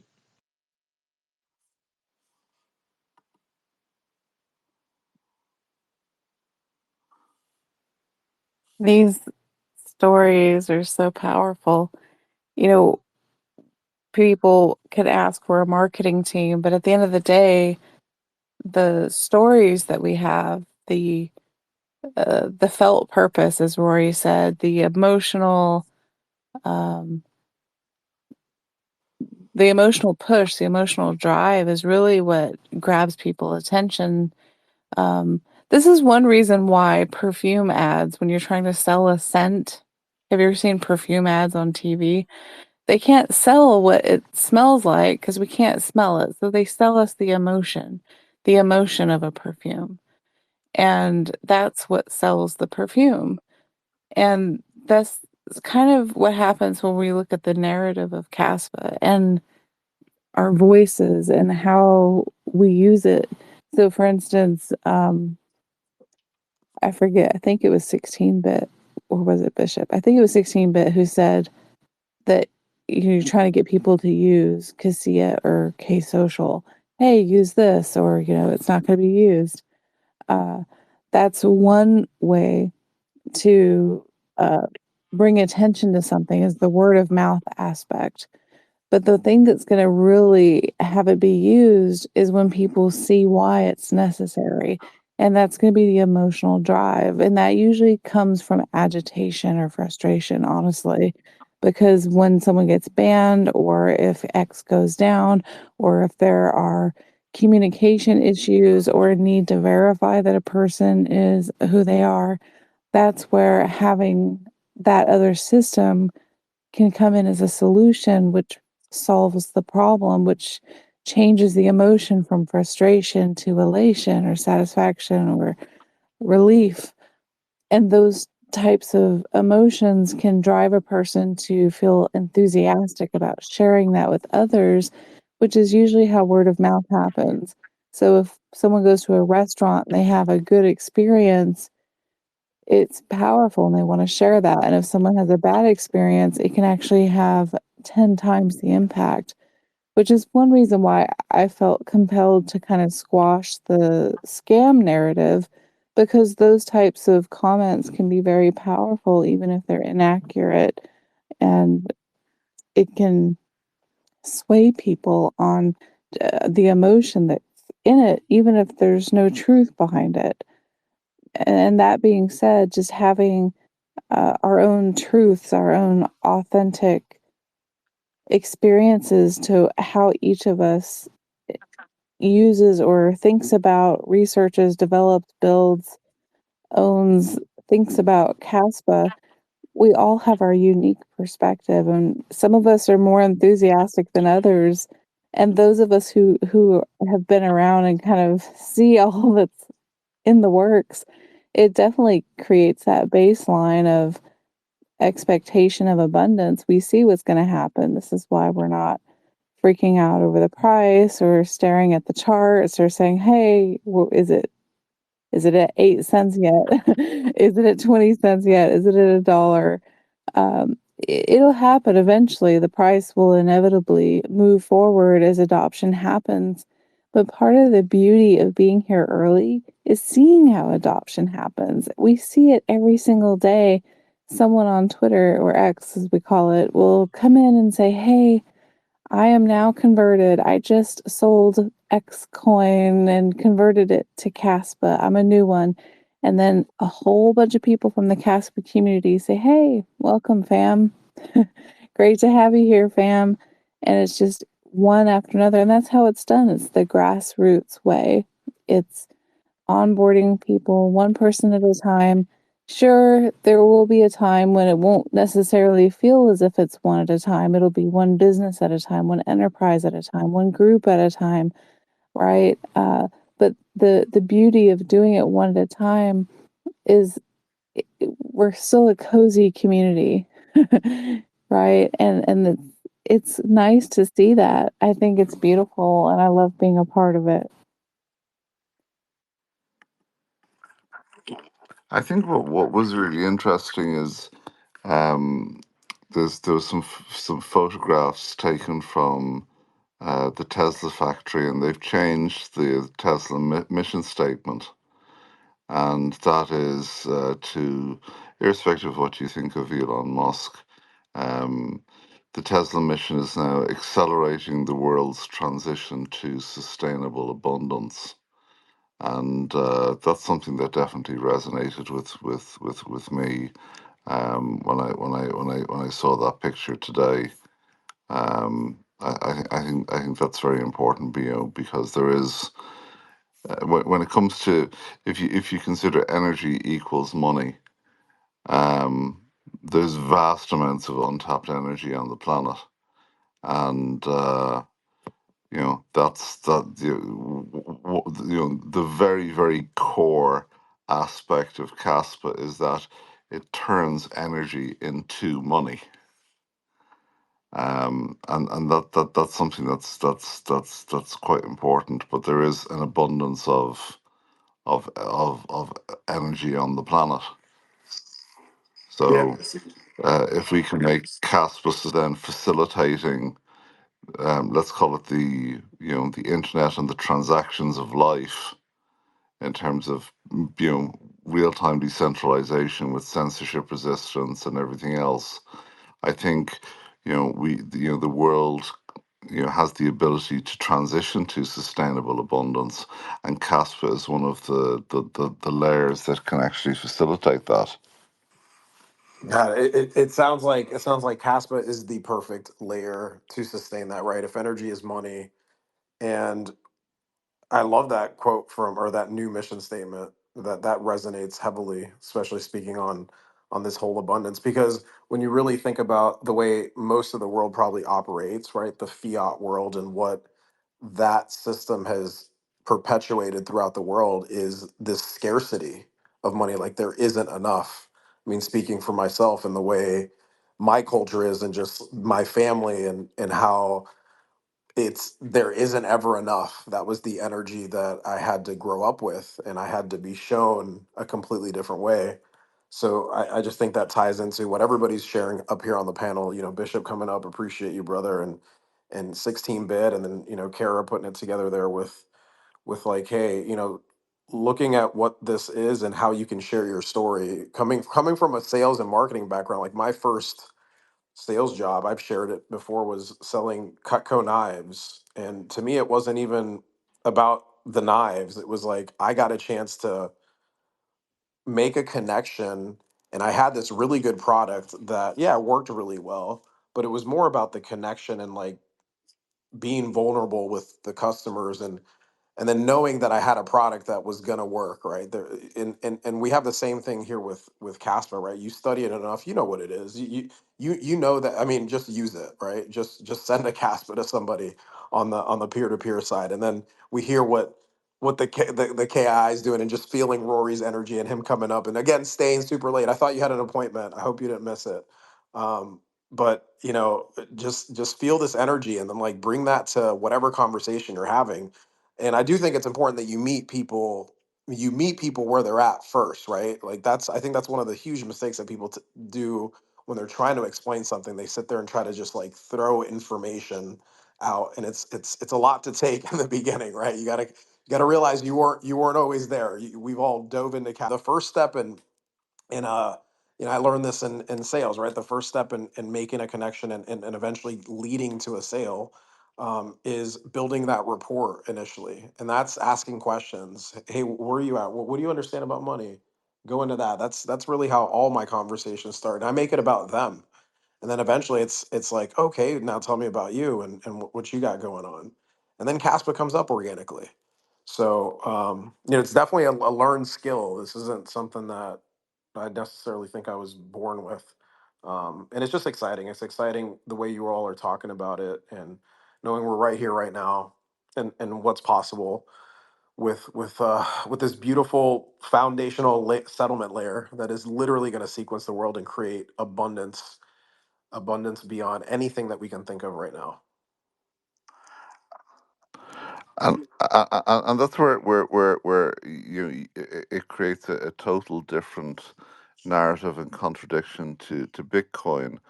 The whole Bitcoin maxi sailor mindset is something that you must hold Bitcoin. You must hold Bitcoin and hodl it, and hold it and hoard it.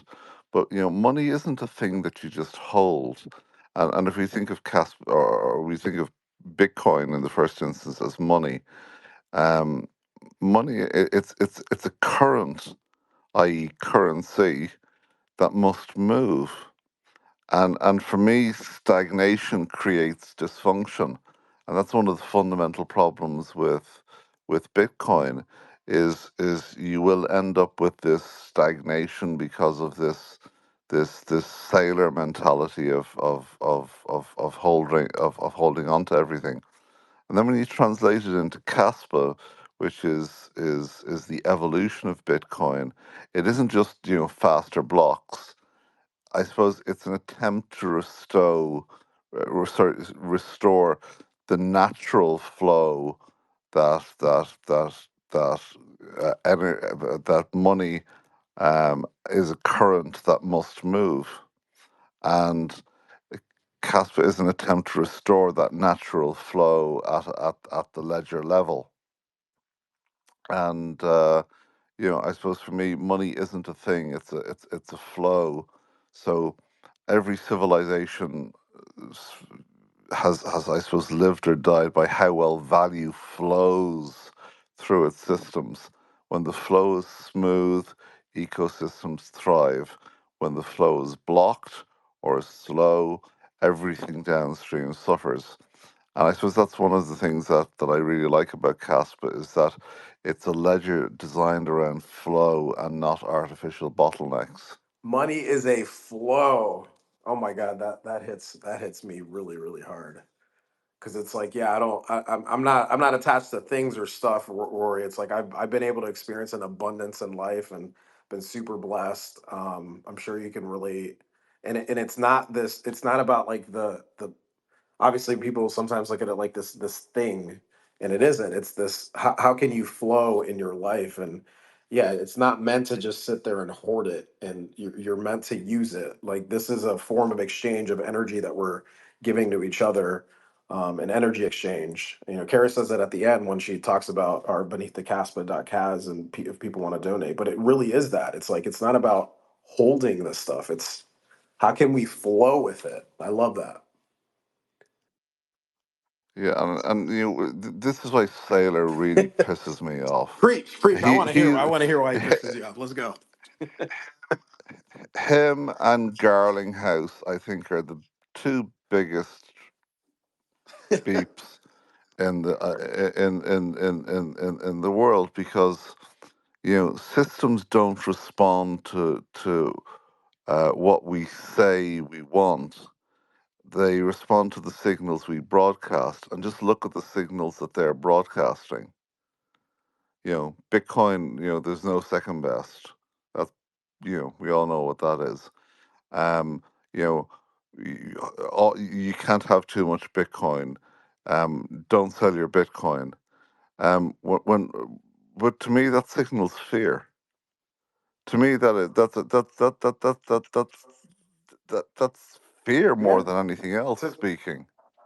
And to me, the Bitcoin maxis and the people like Sailor and Garlinghouse, they're communities that are dominated by fear, because it doesn't matter how good the tech is, the problem is the flow slows. And then this fear, um, and I suppose resentment to newer, better things creates latency, not just emotionally, but structurally. And healthy networks, of which Bitcoin is not a Mm. healthy network, it requires this psychological flow just as much as the technological throughput. I've been told have fun. And that, I was going to say, I've been told have fun staying poor. And I'm like, nothing about my life is poor, like nothing. It's pretty ridiculous, some of these memes that, and yeah, with me, this the thing with Sailor, that it's just like he's obviously a very intelligent guy, but I think he's just playing the game of cronyism. It's like this is a very wealthy man that cannot relate to most people, is what I feel like. But he's very intelligent on how he manipulates these words, and specifically the memes, and what he's done to lead the bots. Like those are some non-thinking robots that just say all the things that he puts out. So, Yeah, taking the tinfoil hat from Kara here, I really feel like Sailor's not to be trusted. I really feel like it's a narrative that's being built for the direct destruction of Bitcoin. You know, I come from a Bitcoin background just like most of us. I love Bitcoin for what it stands for, but ultimately I think it's being destroyed from within, and I think Sailor has been put as a figurehead for this narrative, for that, just for the destruction. Personally, you know, again, my whole tinfoil hat theory, but I really think it's being done on purpose.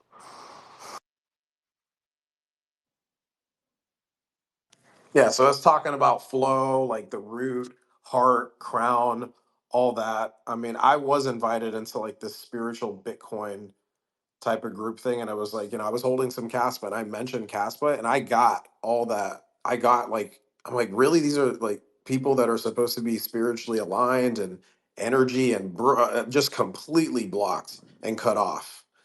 We don't mention here the only money, the only real money is Bitcoin. I'm like, who, what? You don't tell me. And what I noticed is most of these people are still, and they call themselves plebs, and they're still trying to get rich.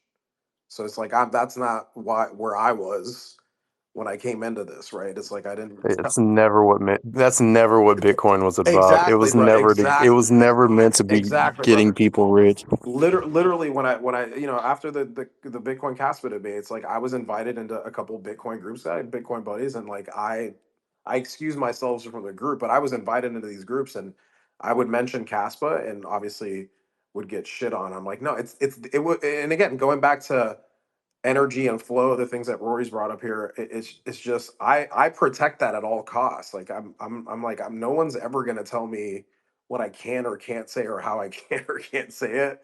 Never. So that was really easy to walk away from, and then experience behind Caspa. It was important to me to go to Berlin and meet people in person. That just it made it hit home even further. And then obviously, running these spaces and having these conversations with you all. So yeah, Well, speaking of having foreign conversations outside of the Caspa community, I saw that you had some sort of negative interaction with somebody on YouTube. You care to elaborate? I didn't really kind of get the gist of what happened there. yeah, I explained it I mean, I don't think there was that many people on when I was talking about it in the beginning. So yeah, I mean, I could get a little bit into that. Well, one, we were invited onto a podcast, so I was tagged to go on there, and I noticed there was a couple people on Caspa Hub, Caspa Teacher, I think were there, and Syaf, if I'm not mistaken. And I mean, basically, he, after one, he deleted the conversation, which I thought was really, really low of him to do. And then him coming on after deleting it, and then posting a post, and then saying that we basically called ourselves what we resonated with the Bitcoin maxis and the Kaspa maxis, and that wasn't even close to how I interpreted the conversation. But it kind of during the conversation, it did not. I didn't sense that he was kind of upset with how, and obviously the video that he shared. So the guy is trying to get all these 17 coins that he's in love with. That's what he told us. He's got 17 coins that he's in love with, and he's trying to develop a fund to essentially raise money and decouple from Bitcoin, right? So one of the things that he talked about during the show was like, oh, we don't talk negatively about other coins. We don't talk shit. We don't do any of that. But then during the podcast, he brought up he said Bitcoin is a shit coin owned by BlackRock, and then he talked shit about Ethereum. Like none of us had anything shitty to say about any of the other coins. We were just explaining and answering questions that he had about Caspa. But he clearly did not do any research. He asked us a couple questions about like how 2 weeks in there was that inflation where uh, the extra cash was sent to a burn address. He asked us about that. Then he asked about something in April where like, yeah, you can cryptographically go back and verify everything fine is fine with the network. And then I think where he was really upset, he didn't get an answer that he wants. So he was also, it seemed like he had an agenda and he was looking for something specifically. And he kept saying, so he's like, so Caspa is money. So Caspa is no, I'm like, no, that's one of the features. And I see Parker back in here. I did share this earlier. Parker had that hit home for me. It's like, no, that's one of the features. Caspa is a global sequencer, validating the base layer with truth. And it just really didn't hit home with him. And I got on there about 15 minutes late, left a little bit early, and he ended it pretty quickly, because it didn't seem like he was getting any of the answers that he wanted. And so basically, his litmus test was listening to three people as if we are Caspa, right? We all know decentralized. I'm not Caspa. I am Juan. I'm just one of one of you guys. And and he's like, I'm gonna pass on Caspa, and then immediately puts up that fucking video, and then blocks me after I put up a comment saying like his narrative was challenged, um, and basically said a bunch of shit that wasn't said by us. Like if there was anybody that was being negative on the call and talking shit about other coins, it was him. And he's like, I don't want you guys to come after me. I'm like, no, bro, I'm gonna come after and fix facts. Like you're not gonna sit there and smear. Well, I think Bishop has a clip of it or whatnot, but yeah. So Yeah, that's basically a little bit of a tidbit that's of what definitely happened. where I come into this community. I'll be the Caspa bully. I don't care. I'm not even a maxi or like I Juan, you checked me the other day. If I had $1 million, I'd put 40,000 in cash. Like I'm not fully mentally convicted in this stuff, but the one thing I'm absolutely convicted in is truth. And I tried to watch as much as I could of the interview you guys were doing. And this guy was blocking truth of statement. And I don't stand for that. So yeah, I made a 7 minute clip. I wish I could have clipped more, but I was doing it from my phone and not my computer. From my computer, I'd have just downloaded the whole thing. But yeah, man, like I don't. You're absolutely right, dude. Like he invites you on, you're a guest in his house, and he goes, "But this is what we do in my house," and it's like, okay, but we don't get to talk then, and then we're the bad guys. It was honestly, it was fucking rude. So when he decided to take it down, but I still had access because I linked it. Yeah, I took as much as I could. So yeah, I posted a 7 minute clip to kind of show his hypocrisy. So essentially, he was trying to like engagement farm from the Caspa community Yeah, for whatever initiative he was trying to. correct. I still. How do you even decouple from Bitcoin He's trying to be a mini. raising money? That doesn't even make Yeah, sense he's to trying to me. be like a Abs- mini yeah, BlackRock or some mini treasury company, thinking like, hey, these 17 coins he's literally said he's trying to raise like 20 billion. So I don't know if he yeah. has pockets It's like that or connections like that. And the dude literally begged people from Caspa to he canceled on everybody on Friday, and then I yeah, saw that he was going to do it on Monday, and I personally sent him a message, and said, hey, if you actually want people within Caspa to participate, like we run all these spaces on Monday. Tuesday's probably a better day. Then he changed it to Tuesday, and then I found out he didn't really confirm anybody. So like Lavendi was supposed to be on there, Chris was supposed to be on there, Hutchinson, the other guys from the other blockchain banter. I talked to Kasmi today, and he was invited to the first one, and he was like, "Yeah, I never got a follow up to come on the ones that Yeah, weren't so canceled." the dude is just, he talked about his impressions and his community and all that. It just, he's a crypto guy.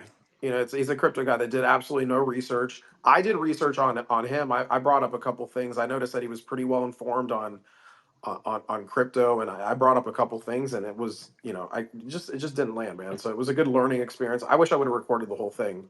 My whole thing is like, I don't give a shit if people agree with me or not. You're going to get my truth like you do every single time, and formulate your own opinion, and then come after that. It's just like, he came off as somebody just trying to get information out the way he wants. So he wants to fit people into like this, obviously his fund, and for everybody to love all 17 of his coins. So he's a 17 coin maxi. That's what he was. A 17 coin maxi, if anything. Mhm. But here's the thing, for somebody wanting to put together a fund like that, they think that hoarding a whole bunch of stuff is abundance, and it goes back to what we were talking about earlier. Abundance isn't a pile; it's a current, and when current moves, life grows on the banks, not on traditional banks, but on the river banks. And when the current gets dammed, like an otter dam or an artificial dam, but when it gets dammed by fear, everything downstream starts to starve. Currency is meant to circulate, and the Bitcoin ledger, and all these other ledgers, it's meant to carry flow, not to actually trap it. And that's something. Maybe I can frame it a different way. Abundance is not accumulation; it's about flow. And in the energy world, we don't worship the barrel or the wire. We worship the movement. We worship the pipelines and the grids and the networks. And if it stagnates, the system suffers. And a ledger is the riverbed. And what fascinates me about Caspa is that it feels like a ledger built for current, for motion, for truthful flow at scale. And we also talked a little bit esoterically earlier about frequency. And different communities seem to have different frequencies, and when we add the static of fear and cynicism and division, we narrow that frequency channel. But as a community, when we build coherence and we support builders, um, we clarify narrative and we welcome people in. We widen the channel quite significantly, and I think that's something. And I really like this whole idea of flow as truth in motion, and a network is a living thing. It And that's exactly what the block tag looks like. I mean, the visualizer, right? It's just taking the orphan blocks and just the way it's structured. It's taking everything into account and then flowing, right? Versus yeah. not counting. Yeah, so just, it's more aligned with how we function as humans and how energy needs to flow. Yeah, it looks like breathing Right. and a heartbeat. Mhm. Yeah, it looks like breathing in and out combined with a Yep. pulse. Exactly. Yeah, that's what it feels like too. So, Kara, how we doing? I'm loving this so much. She's in deep Yeah. meditation mode. I am. Oh my God. I'm just listening and absorbing all of this goodness. Yeah, this has been great. No doubt. The flow, the energy,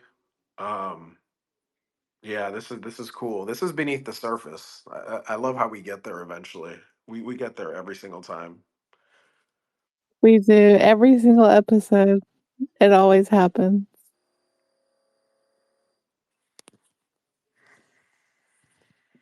So where we at? How you feeling? We're 3 hours in. It's been a great conversation. Appreciate everybody who's come up to the panel. We're about 3 hours. Anybody else want to come up and say a few things, contribute to the conversation?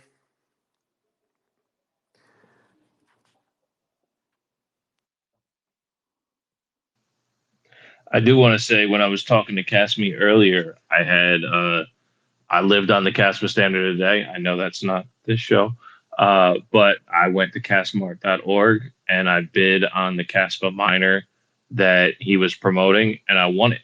So when he finally sends it to me, I'll be uh, supplying the block DAG with hash power, Hell yeah. and I'll officially become Beautiful. a Kaspa miner.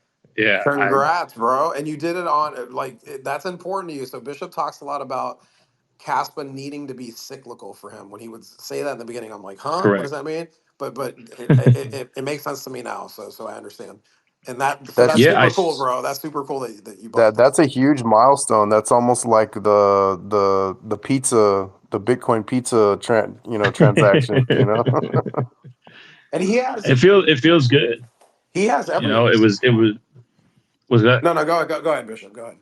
No, it feels good because the site is built to benefit Caspa, and I paid in cash for the miner, and when I get the miner, I that's like again the cyclical thing, right? I for what I paid for it, I will be doing the math to see what the block rewards will need to be in order for me to get that cash back, because that is important to me. I'll spend fiat on energy if I can earn the cash back, and that's kind of where now it can become cyclical. And anything that I do spend, if I buy an NFT, okay, how many more can I mine to supplement buying that NFT? Like this is now like super exciting for me. So yeah, the fact that I paid for it in cash, um, and it's going to be sent to me by someone who loves Caspa, and I can support his vision too with CasMart.org.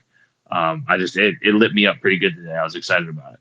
So, quick question about the marketplace itself. Like, what are the safety concerns as far as paying for an object and it actually being delivered? Is there some sort of safety mechanism in place?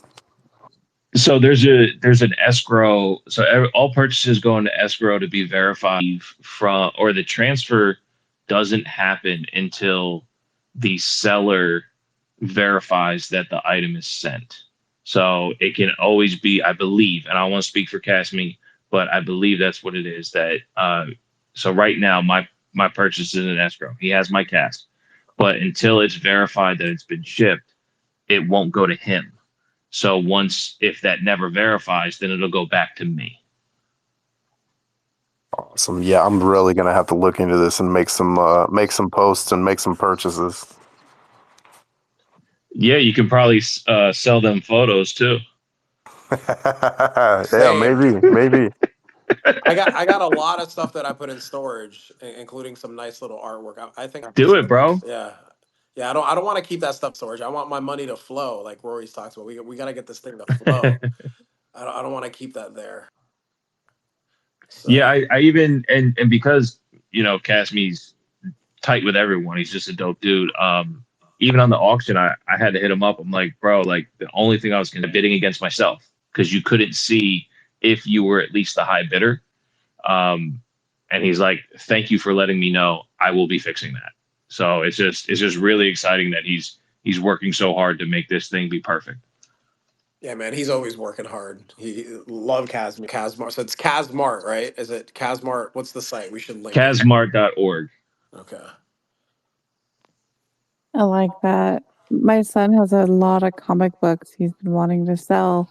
He's got some on eBay. He made some of his first sales in the last couple months, and it's his first way of kind of having his first job.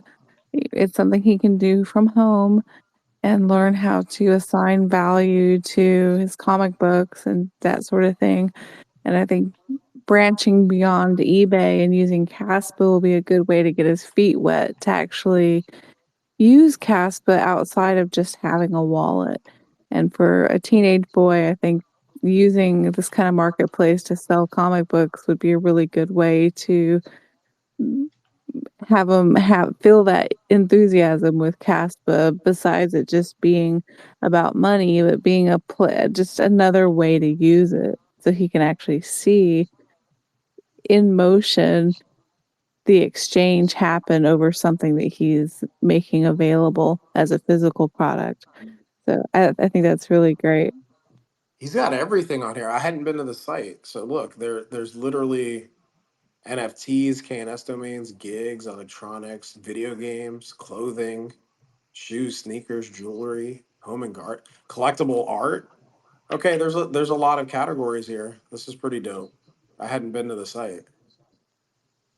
All right, I've got to check it out. yeah, I gotta check this out too.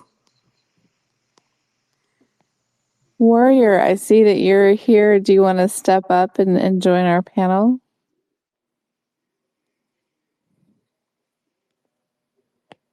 Who?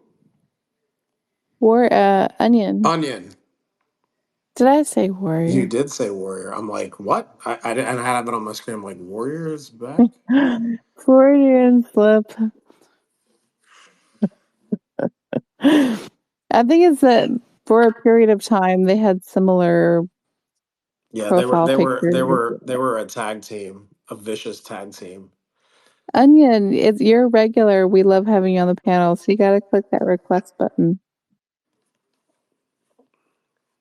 Onion's been taking a little bit of a back seat, hasn't he, Kara? It's like he's been chill. I think we reversed roles because I'm more. I'm not as intense as he was, but there he He is. requested to speak. He's here. There he is. What's Onion, up, buddy? what's up, buddy? Hello, y'all. What's up? Sorry for calling you the wrong name. How dare you? God First, dang I'm it. not a co-host, bro. First, she's like purposely not making me a co-host, so I can't bring anybody up. She's doing that on purpose as punishment, I think. And then she calls you warrior. What's going on, Kara? Are we okay? I'm so sorry. I'm good.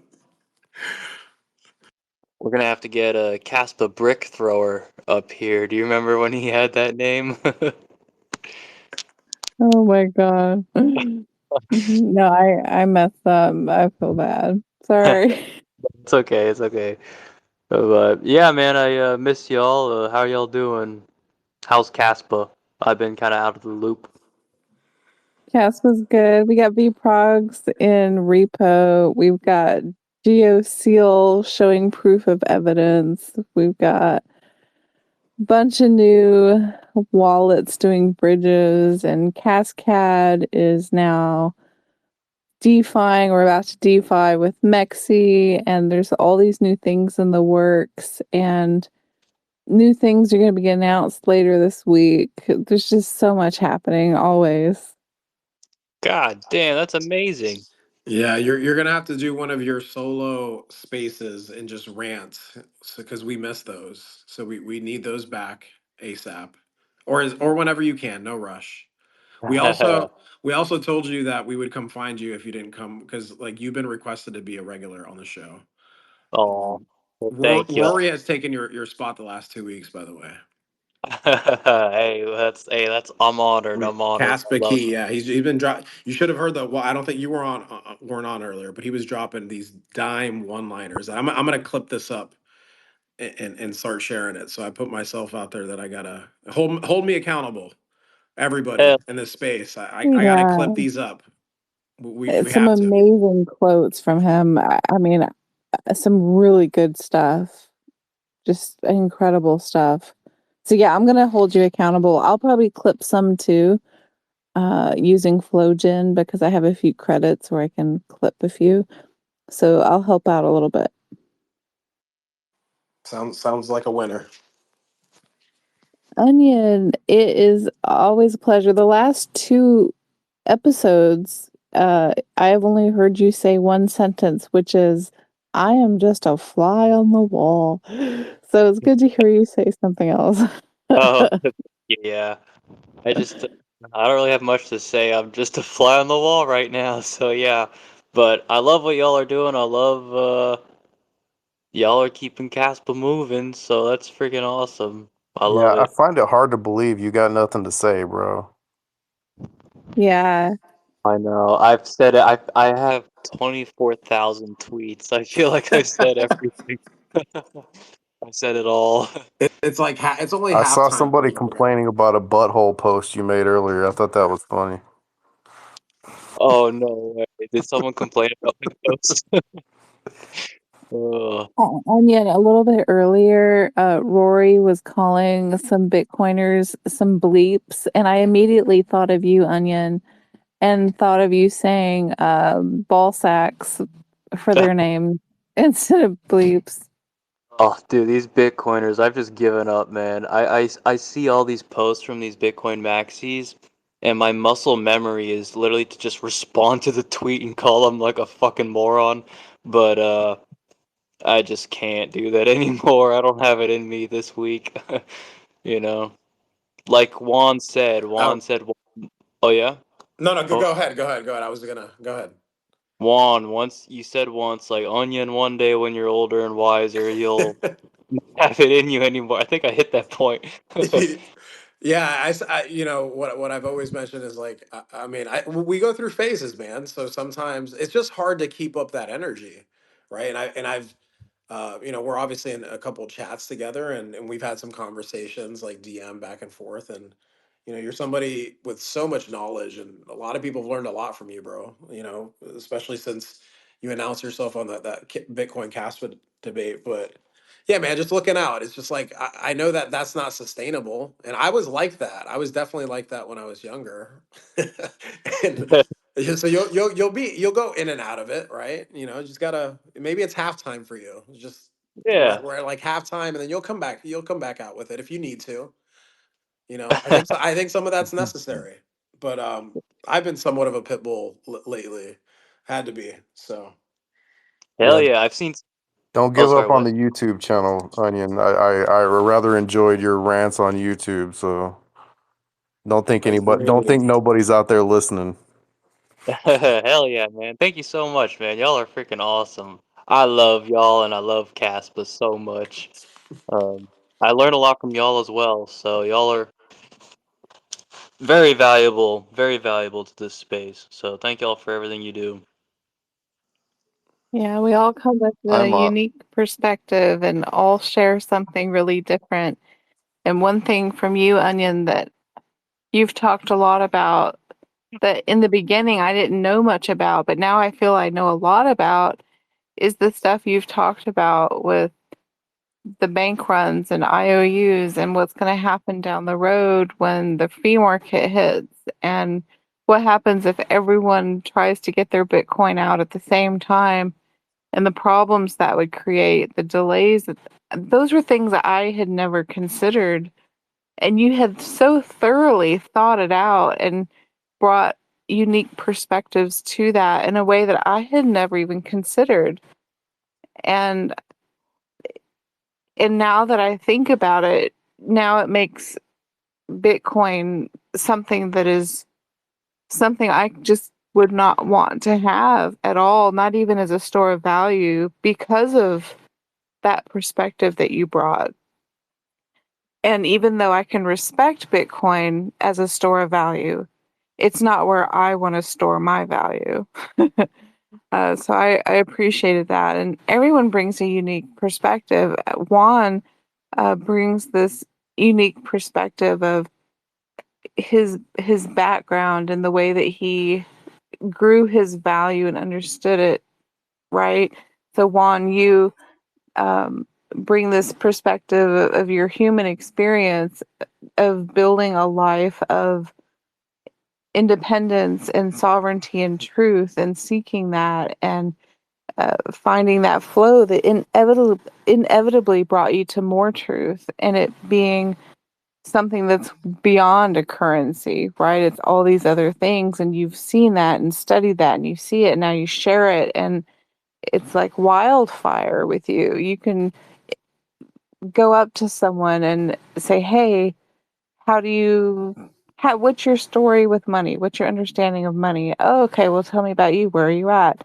Oh, well, here's how Kaspa can be part of that vision."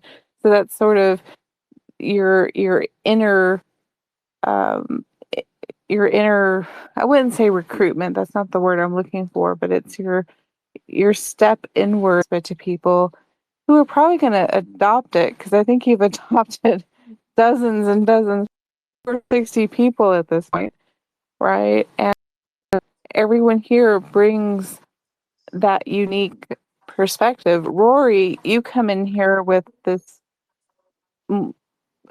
perspective. It's actually multiple perspectives. All of us have the multiple, but yours today, I saw sort of a twofold beyond the commerce and the enterprise and countries, companies, adoption, and all of that. There's this energetic, meditative, introspective look at Kaspa and how the community uh, has an emotional appeal and sort of an external move outward. I don't know if that makes sense, but it's beyond the flow of it. It's knowing that this energy and stories and the emotion that's felt, and it's purposeful and it's beautiful. All of us have brought things. Bishop, you have your perspective coming at this from wrestling. You have found a way to merge your love and passion for wrestling and include Kaspa. That is such a unique way of saying, hey, here's my human experience. I love slamming people down and hiya. And here's Kaspa, and here's this amazing thing, and here's why I like it. And let's look at this. And you ask questions about it that are very open ended, which I think brings a unique way of having people think for themselves.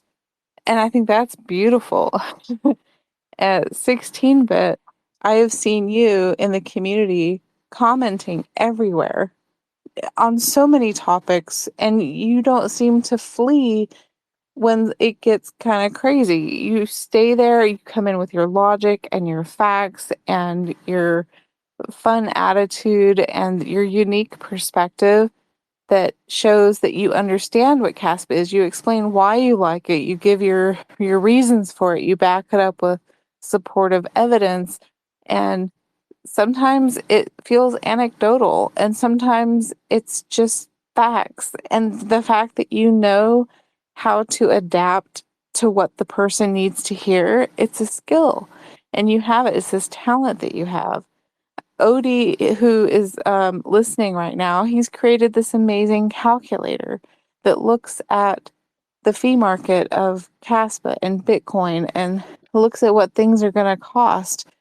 That's that's taking the perspective of money and thinking in the future so that people can put their own spin on what this is going to cost, and people can look at themselves and their money and Kaspa as a whole and get a big picture of this. I mean, I could go on and on with pretty much everyone in this audience. Everyone brings something unique to the table, their own stories, and this is what makes people enthusiastic. This is why people are passionate in the Kaspa community. It's our stories, and we all bring a unique flair to this. And it's exciting to be with each and every one of you. What about you, Kara? Like the lady in the room, the holding it down with you sharing your story with us about how it wasn't easy, but it was all about your sovereignty and discovering Caspa way before I think most of us here. Maybe only Rory and a handful of others, but we appreciate you and what you bring, and as a leader, and what you're doing raising your boy, and just how deep you are. And you know, it throws me for a loop every time you put on that tinfoil hat. But like every time I listen back, I'm like, oh shit, okay, I missed that during the conversation. But okay, I can see where she's going with it. All right, didn't even think of it in that perspective. So you bring a very unique perspective yourself, and we appreciate you. So beautiful breakdown of every single Thank person that's you. up here talking, and you know, got to give you your love too and your props because we appreciate you. Thank you. That's Yeah, beautiful. absolutely. Cara brings a very different vibe and everything else to to these spaces. Um, I just wish, being Irish, I really wish that I could go on a full blown Irish style rant, full of expletives and everything else to really say, and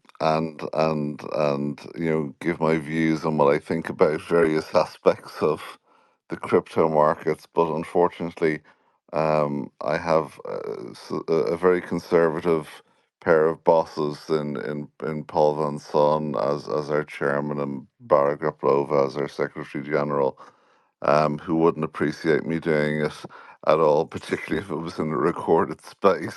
So we won't Um, clip that up for you, Rory. Well, that's between us. Even though this is Yeah, that's recorded, what I will happens at the not clip party any of that stays up the because we party. got some of it. It would be cool to get more of it. But we understand, and we won't hold that against you. We won't share the evidence.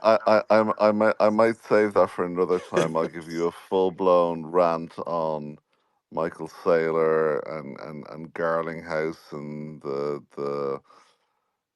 guy that I have certain views on who runs Cardano and so on. But We gotta get you you in a bar.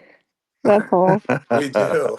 I love that The only idea. problem is I don't actually drink alcohol. That's the weird Me thing. neither, but we can still go to Um, the bar. You know, we can still we can go. still Yeah, go to I the don't really I bar. don't drink. drink either, but we can all sit there and sip on some water. Yeah, there we go. Yeah. Some club I soda. will I will drink for all of you, and I will speak in Rory's words. You just DM me the script you want me to say. Love I'll it. get bombed up and say everything for you. I will fall on the Casper sword. That's what I'm here for. We can put our But phones in the Faraday cages. yeah, but I think we talked about a lot of esoteric things earlier that were sharp but grounded, and I'd just like to sort of just finish up on some of those thoughts. And it's, there's a clear contrast, with, I suppose, the toxic Bitcoin maxi culture, who like to attack. And I think it's definitely a framing of, as we talked about earlier, fear versus flow and scarcity versus coherence.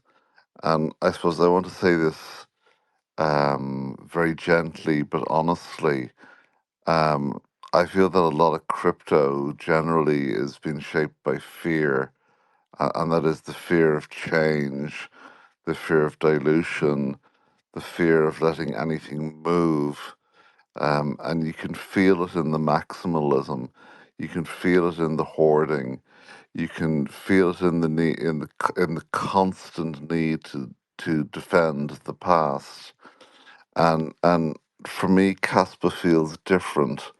Um, yes, there is a mindset, and a large amount of the Caspa hasn't, or doesn't necessarily move all that well, but it doesn't grip. There is some flow to it. It doesn't shout scarcity. It embodies abundance as a movement and as a truth in motion.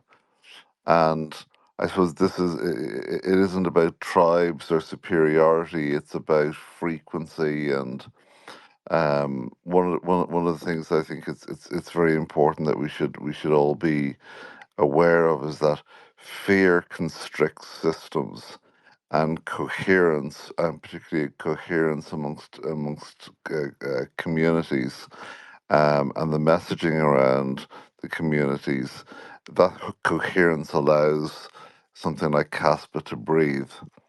And if the future of money is a real time, live, living ledger, then I choose the network that trusts flow over fear, and that invites us to build and expand and do really great, innovative, new things rather than build moats or barricades.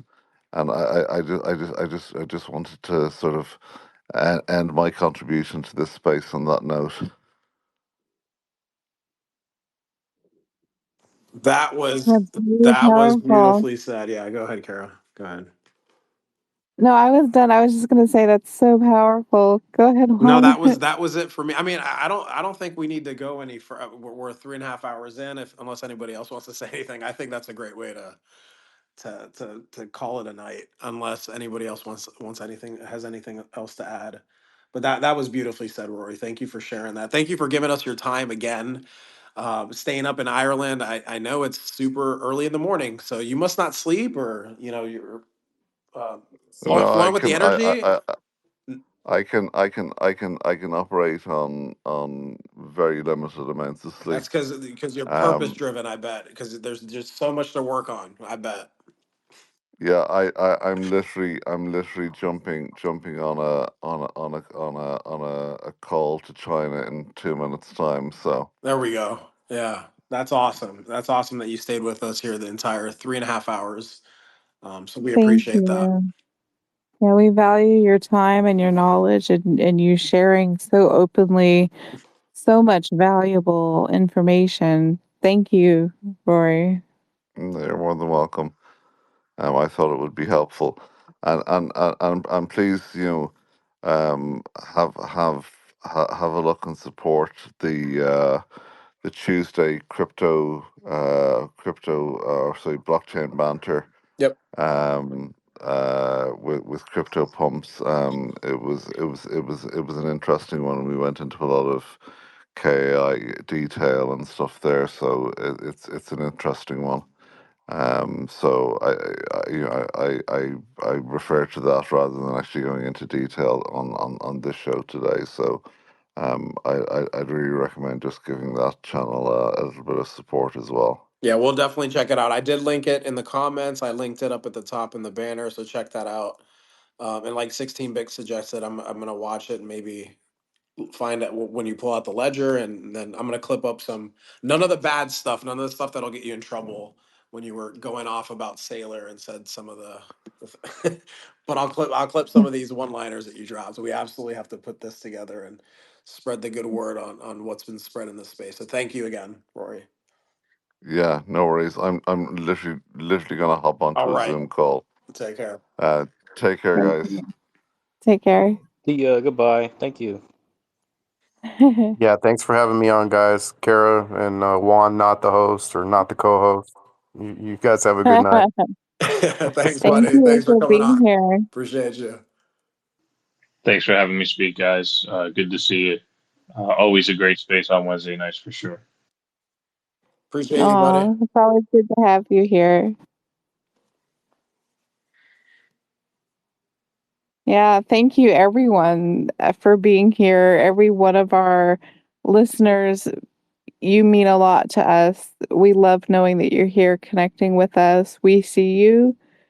We appreciate the seeing your profile pictures, but also the thumbs ups, the claps, the hearts, the hundreds. We see you. We appreciate you, and taking the time out of your day to be here with us. It means a lot. And those who are listening later on recording, we see you and we thank you. It means a lot to see that people are listening back, that people are seeking this out and being a part of the conversation, taking what is being said here and learning and growing with it, sharing the knowledge, sharing the information. It's so important to the community, to the narrative, to have these positive conversations and learn more truth and have that involvement.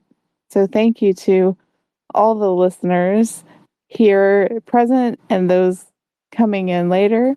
We see you and appreciate you. All of our speakers. We had 16-bit and Bishop, and of course, Onion, Rory, and special co-host Juan.